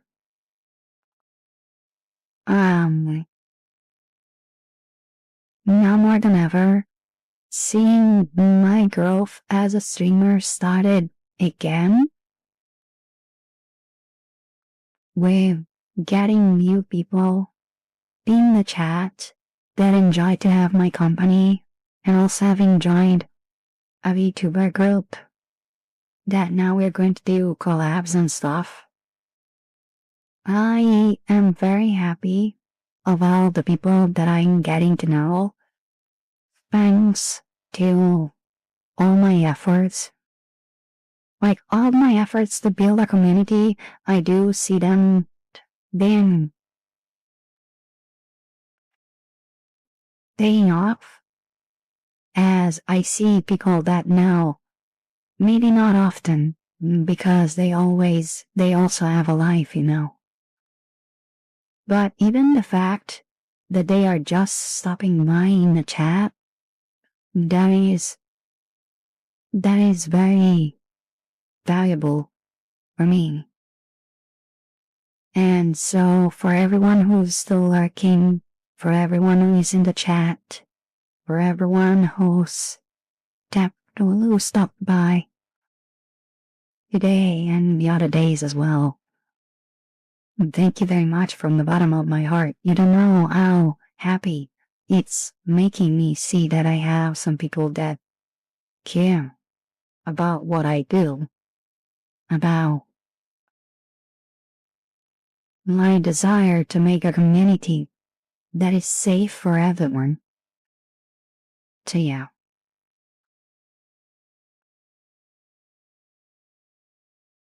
Okay, enough yapping. we have a video to finish before the top of the hour, which is the end of the stream. So A small let's weakness in the wall go. ripped by some larger creature.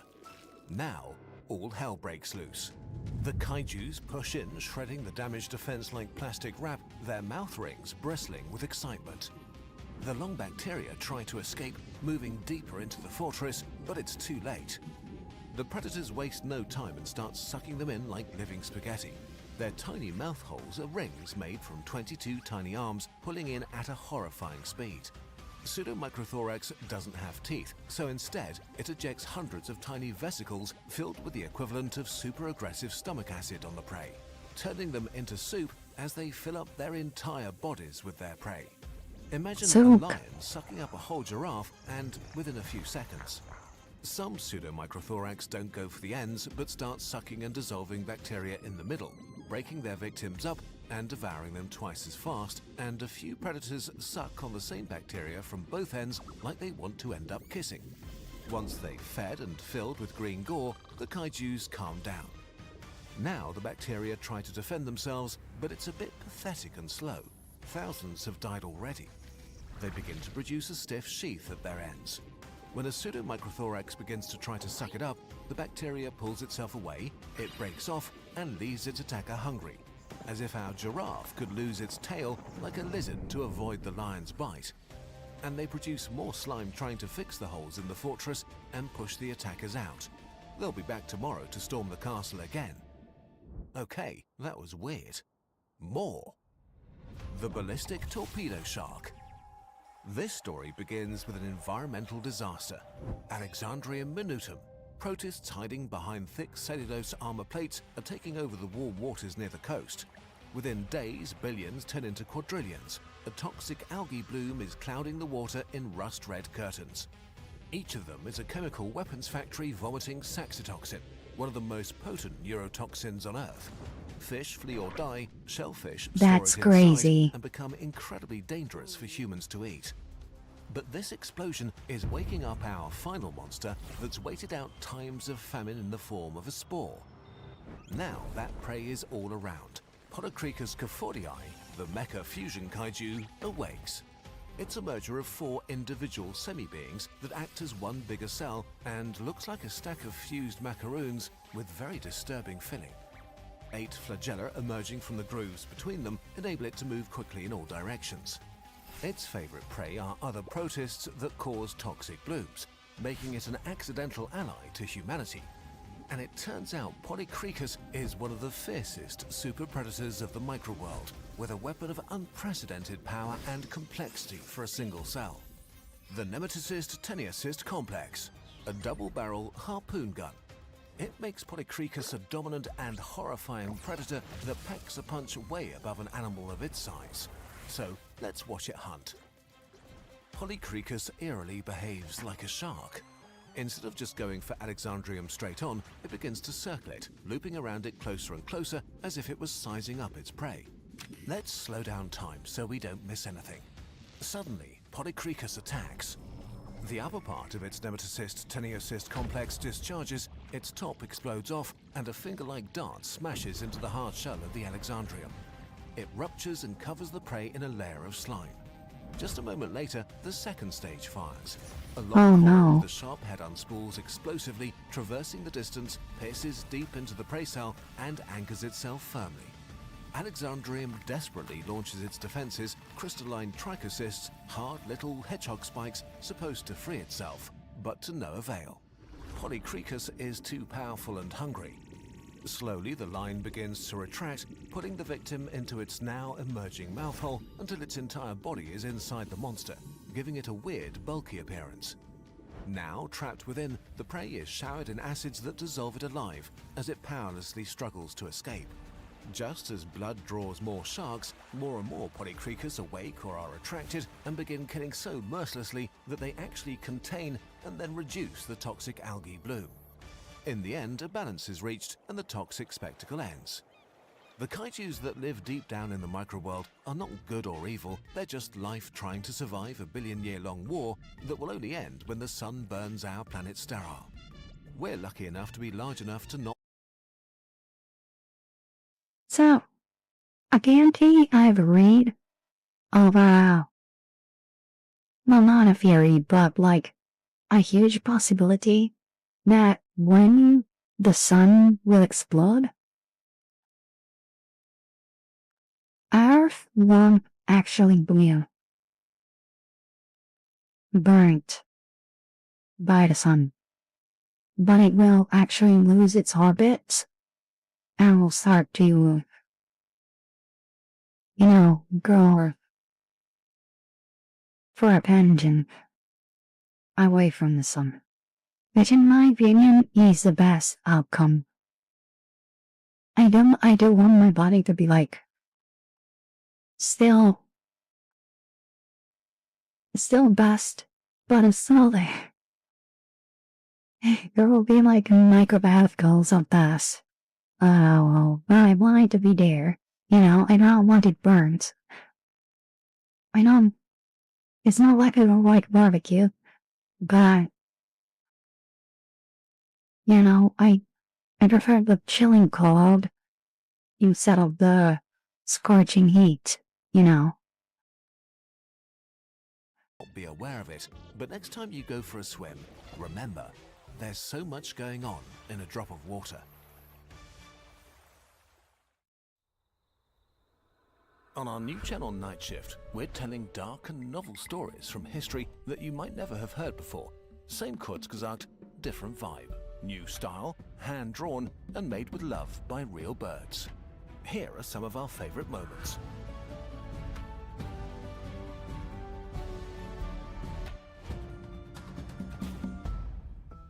Head over there now to subscribe and watch the other videos for history like you haven't seen it on YouTube before.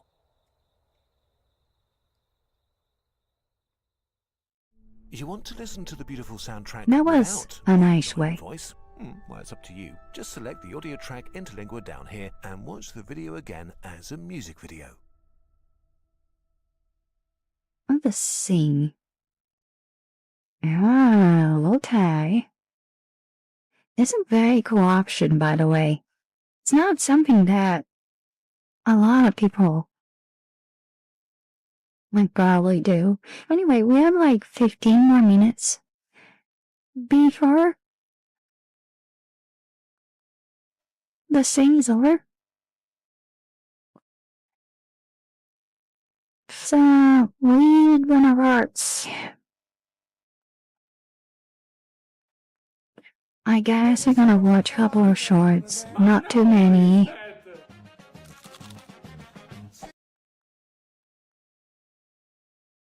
Another thing that happened recently with this deal is that they made a video where they see someone folding the pizza in like 4 pods into 4s and eating it like a single slice of pizza, and they were like mocking them, saying like they saw the second guy, Matteo, the one with the short hair. The guy was saying forming the pizza into 4 and trying to eat it, and then he got hit by a pan, right? The thing they do not know, or they don't know, but he decided to ignite just because I want to appeal to the stereotypes, is the fact that actually Naples, so the place where pizza was born, actually have a pizza that is called Rennet pizza, and it's called Words because when you fold it, it's gonna look like a mold, and it's meant to be eaten together, not cut. It's a whole pizza folded in a way that looks like a mold.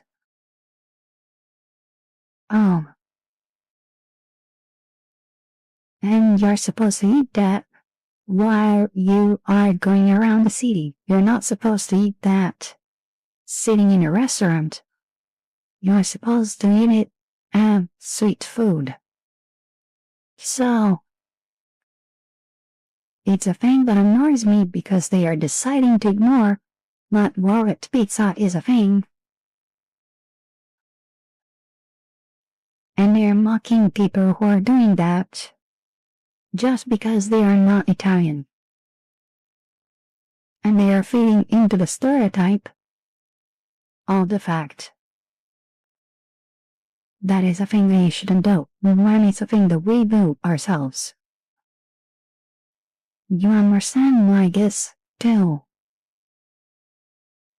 I cannot really stand them too much because either they do it with ignorance or they are doing that in bad faith.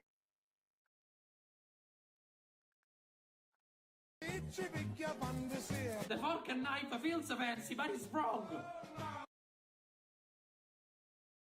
No, it's not. Oh my god. There are so many people out there who eat pizza with knife and fork. Eat as you want it. Eat as you want it. Some pizzas are made with a dough that is so badly made that is not going to be able to hold the condiments on top of the pizza. So, and that's mostly fault of the pizza maker, the one who makes the dough. A good dough should usually, and trust me on this, because I took a lesson and I do have a certificate for making pizza. So, a good dough is supposed to be roasted and braise all of the condiments over it. Now, obviously, when the dough is not well done, all the condiments is gonna fall. Either you're gonna pick it up with a fork and knife and put it back on the pizza, or you're just eating the pizza with a knife and fork. It's gonna save you so much more time. Because if every time you have to raise the pizza twice, see the condiments going down, raise it, pick up the condiments. No. And besides, yes, pizza is supposed to be eaten with handles, but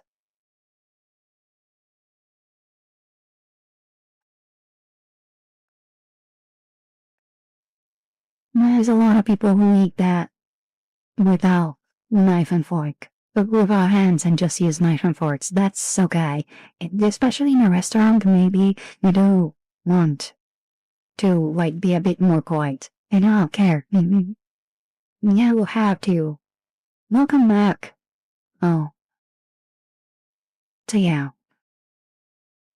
Like this too, people.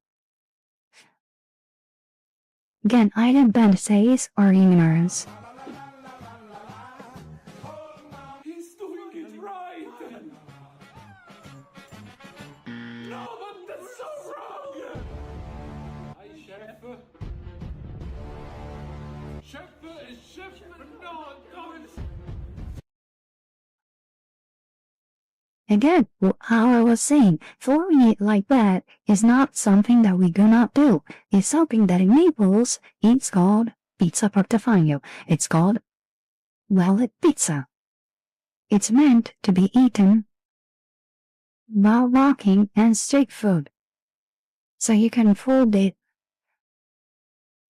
4 times and eat it like that.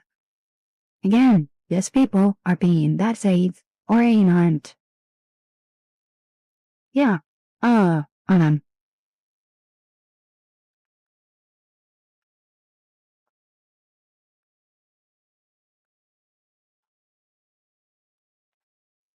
This is the wallet pizza. It's meant to be a whole pizza, folded in a way that you can hand it in one hand and eat it as you're walking.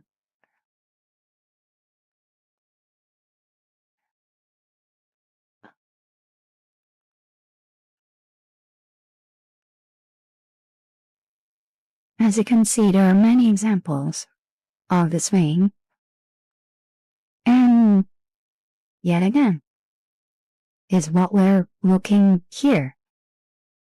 But this two guys being the chattest of tribes, just for feeding into the stereotype and I repeat, either bad faith or ignorance, they're making deals out of people who feeds themselves over the stereotype. And it's making me annoyed about, to be honest. Because every time I hear people saying, oh no, because Italian people do not do that, Italian people do not do that, and it's not even true. It's like stereotypes being fed over ignorance. I don't understand the true ones. But these ones are the ones that probably bother me the most.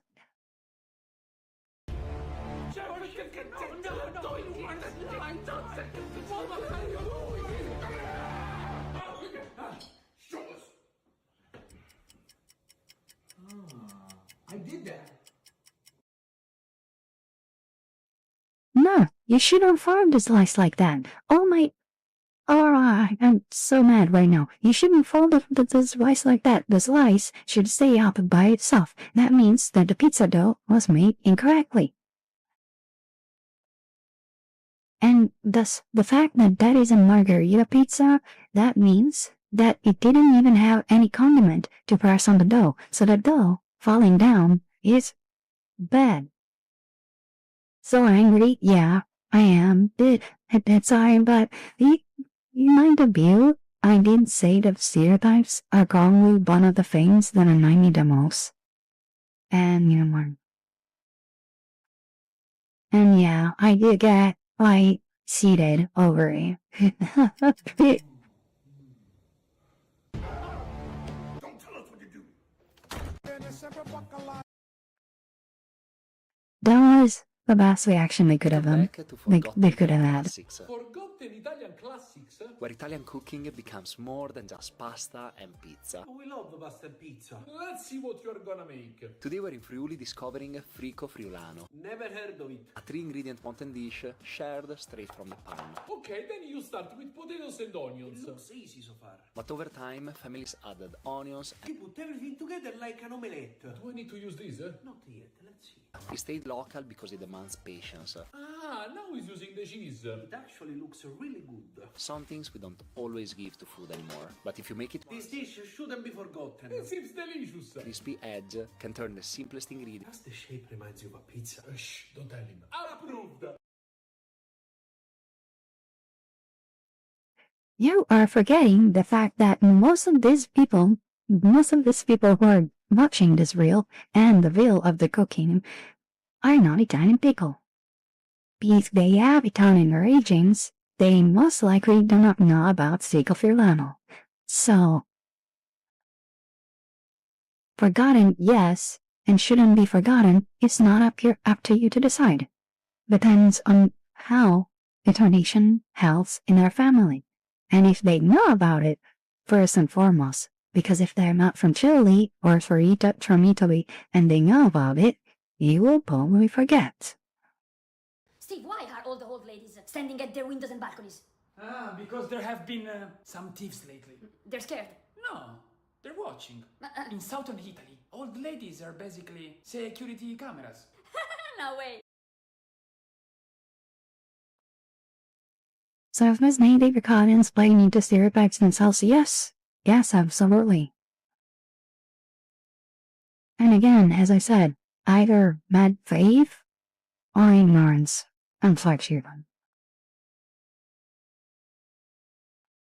As for the old woman watching from the balconies, that is absolutely true. But it's not true only southern Italy. That is true even in northern Italy. Wow. I had southern Italian origins, but I was born and lived in northern Italy. So I have the features of a southern Italian person.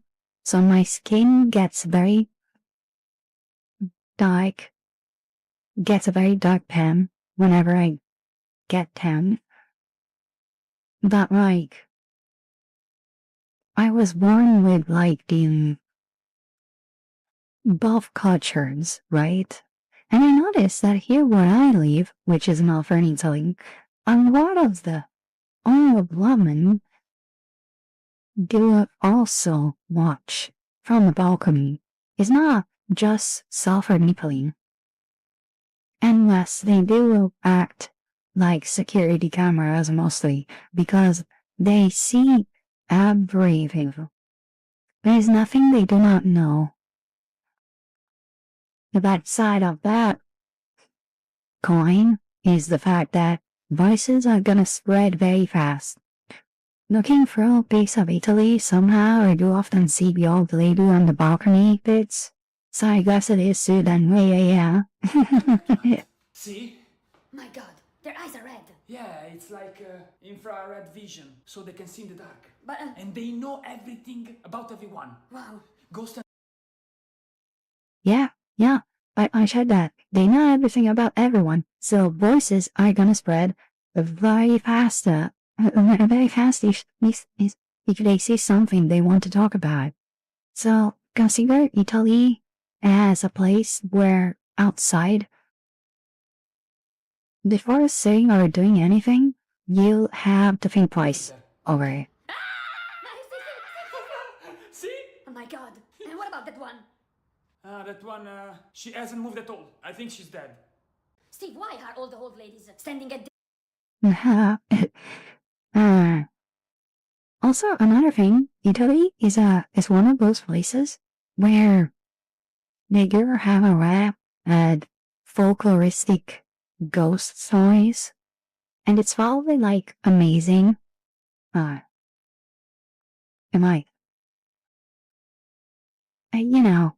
a shaman, so of course I'm interested in those. I'm interested in paranormal stuff. And there's a very cool story of a ghost in my city. And it's just amazing. Okay, let's watch one more the reel before the end of the stream. Here are some of the most creative and this Japanese candy is called 3 levels of tomato pasta. I want something about Italy. 3 levels. Level 1. Of course, the There's nothing wrong soup. with using a pre-made canned sauce, but don't just toss it on overcooked pasta. Yes, that's a really good advice. Cook it in a pan with some olive oil and basil, and then add al dente pasta. Good job, you're doing all the steps right. Make sure to add some pasta water too, and elevate it to a restaurant quality meal. It's not a restaurant quality meal, but we approve this level. Level 2. For this one we start with olive oil and garlic, and throw in some cherry tomato. Just like my grandmother does. Slowly they will form a wonderful deep root. This level so far is my favorite one. Great job. This is actually my go-to way to make tomato pasta. And now we want to see the third level. Level 3. We start with garlic and some hot chili flakes in olive oil. Okay. And instead of cooking the pasta in water, What is he doing now? directly into the pan. This is called spaghetti That's the alla assassina pasta. He's doing the spaghetti all'assassina. That's a weird pasta, but traditional. and cook it with the tomato broth directly into the pan. This is actually the only pasta that you can burn. The parts will be charred, giving the whole dish a really interesting Good job. These 3 levels are approved. 3 levels of tomato.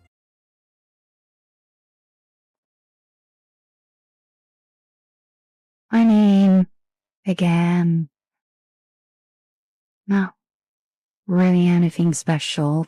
To be honest, there's nothing wrong to take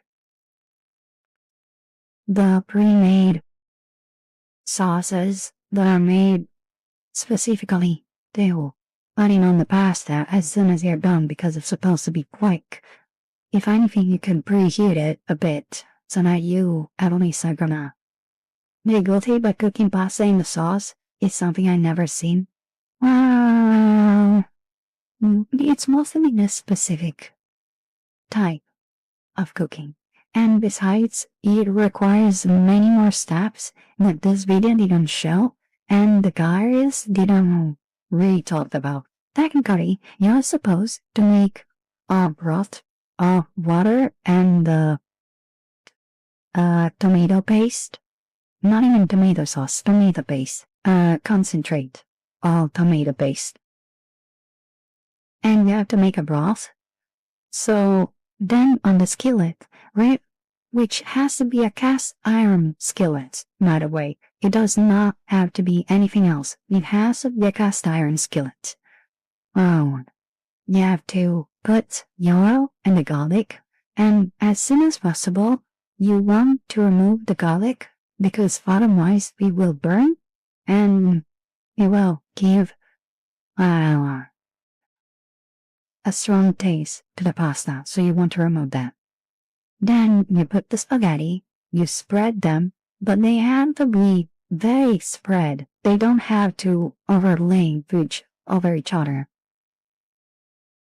And you put the tomato sauce. You wait for the tomato sauce to completely restrict to like kind of like shrink in quantity, right? So that it gets absorbed by the pasta. And at that moment, it's the moment where you want the pasta to start churning a bit so that it gets the usual crunchy, burnt taste. And then what you're gonna do is you're gonna take the rough water that you made with the tomato paste and you're gonna pour it like you're cooking a risotto. You're gonna pour it gently over the pasta and you let it like in small quantities. You're gonna pour it down, you're gonna let it evaporate, and then you're gonna add more and add more and add more until the oil is still gonna be there because of course the oil is not dense as water, so it floats. So it gives the chance to the pasta to get coated in oil,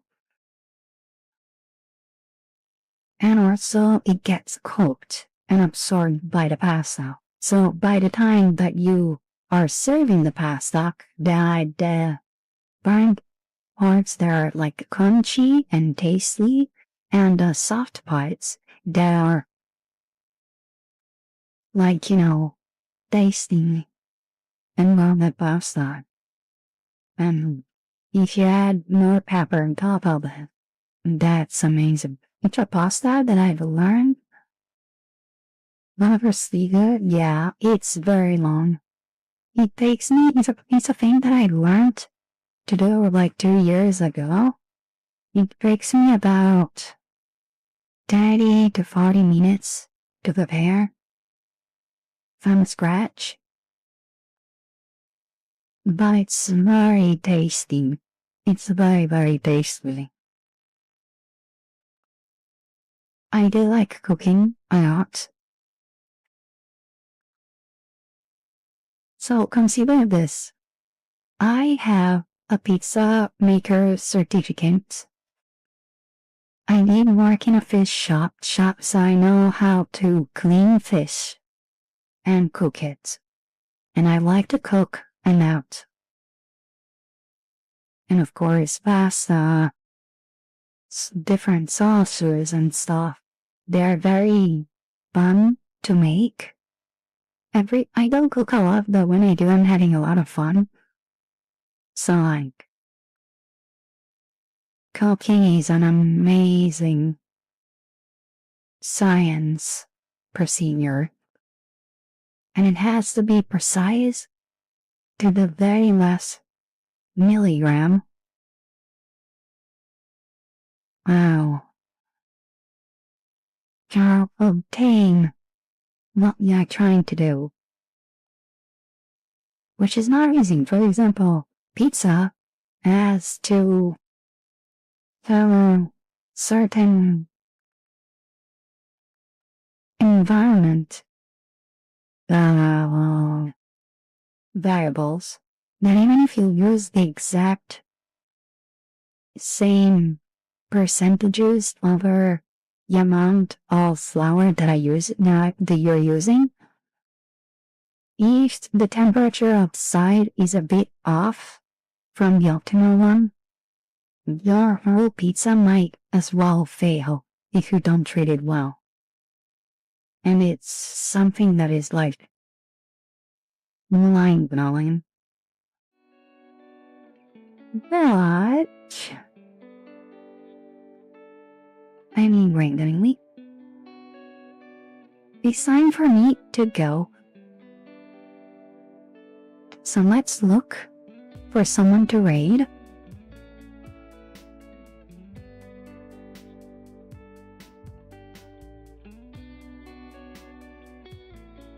Oh, Damien, come late are grabbing.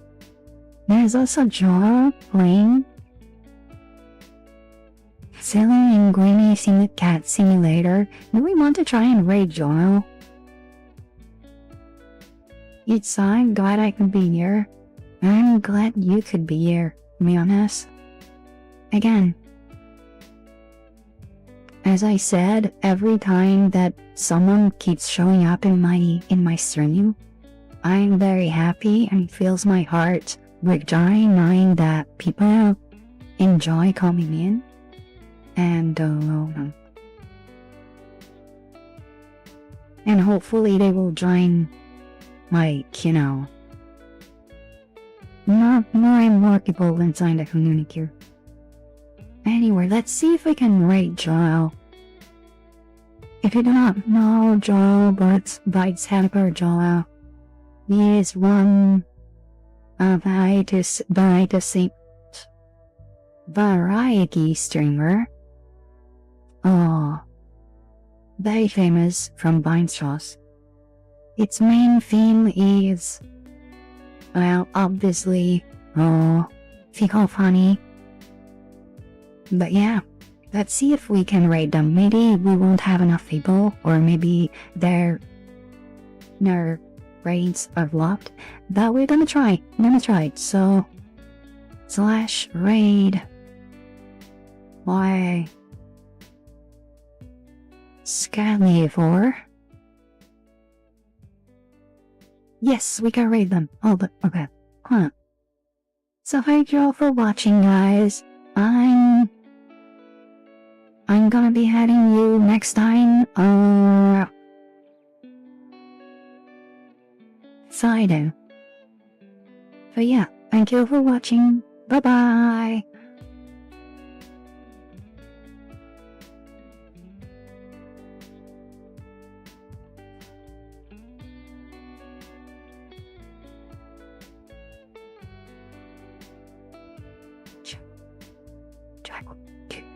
So, that's him.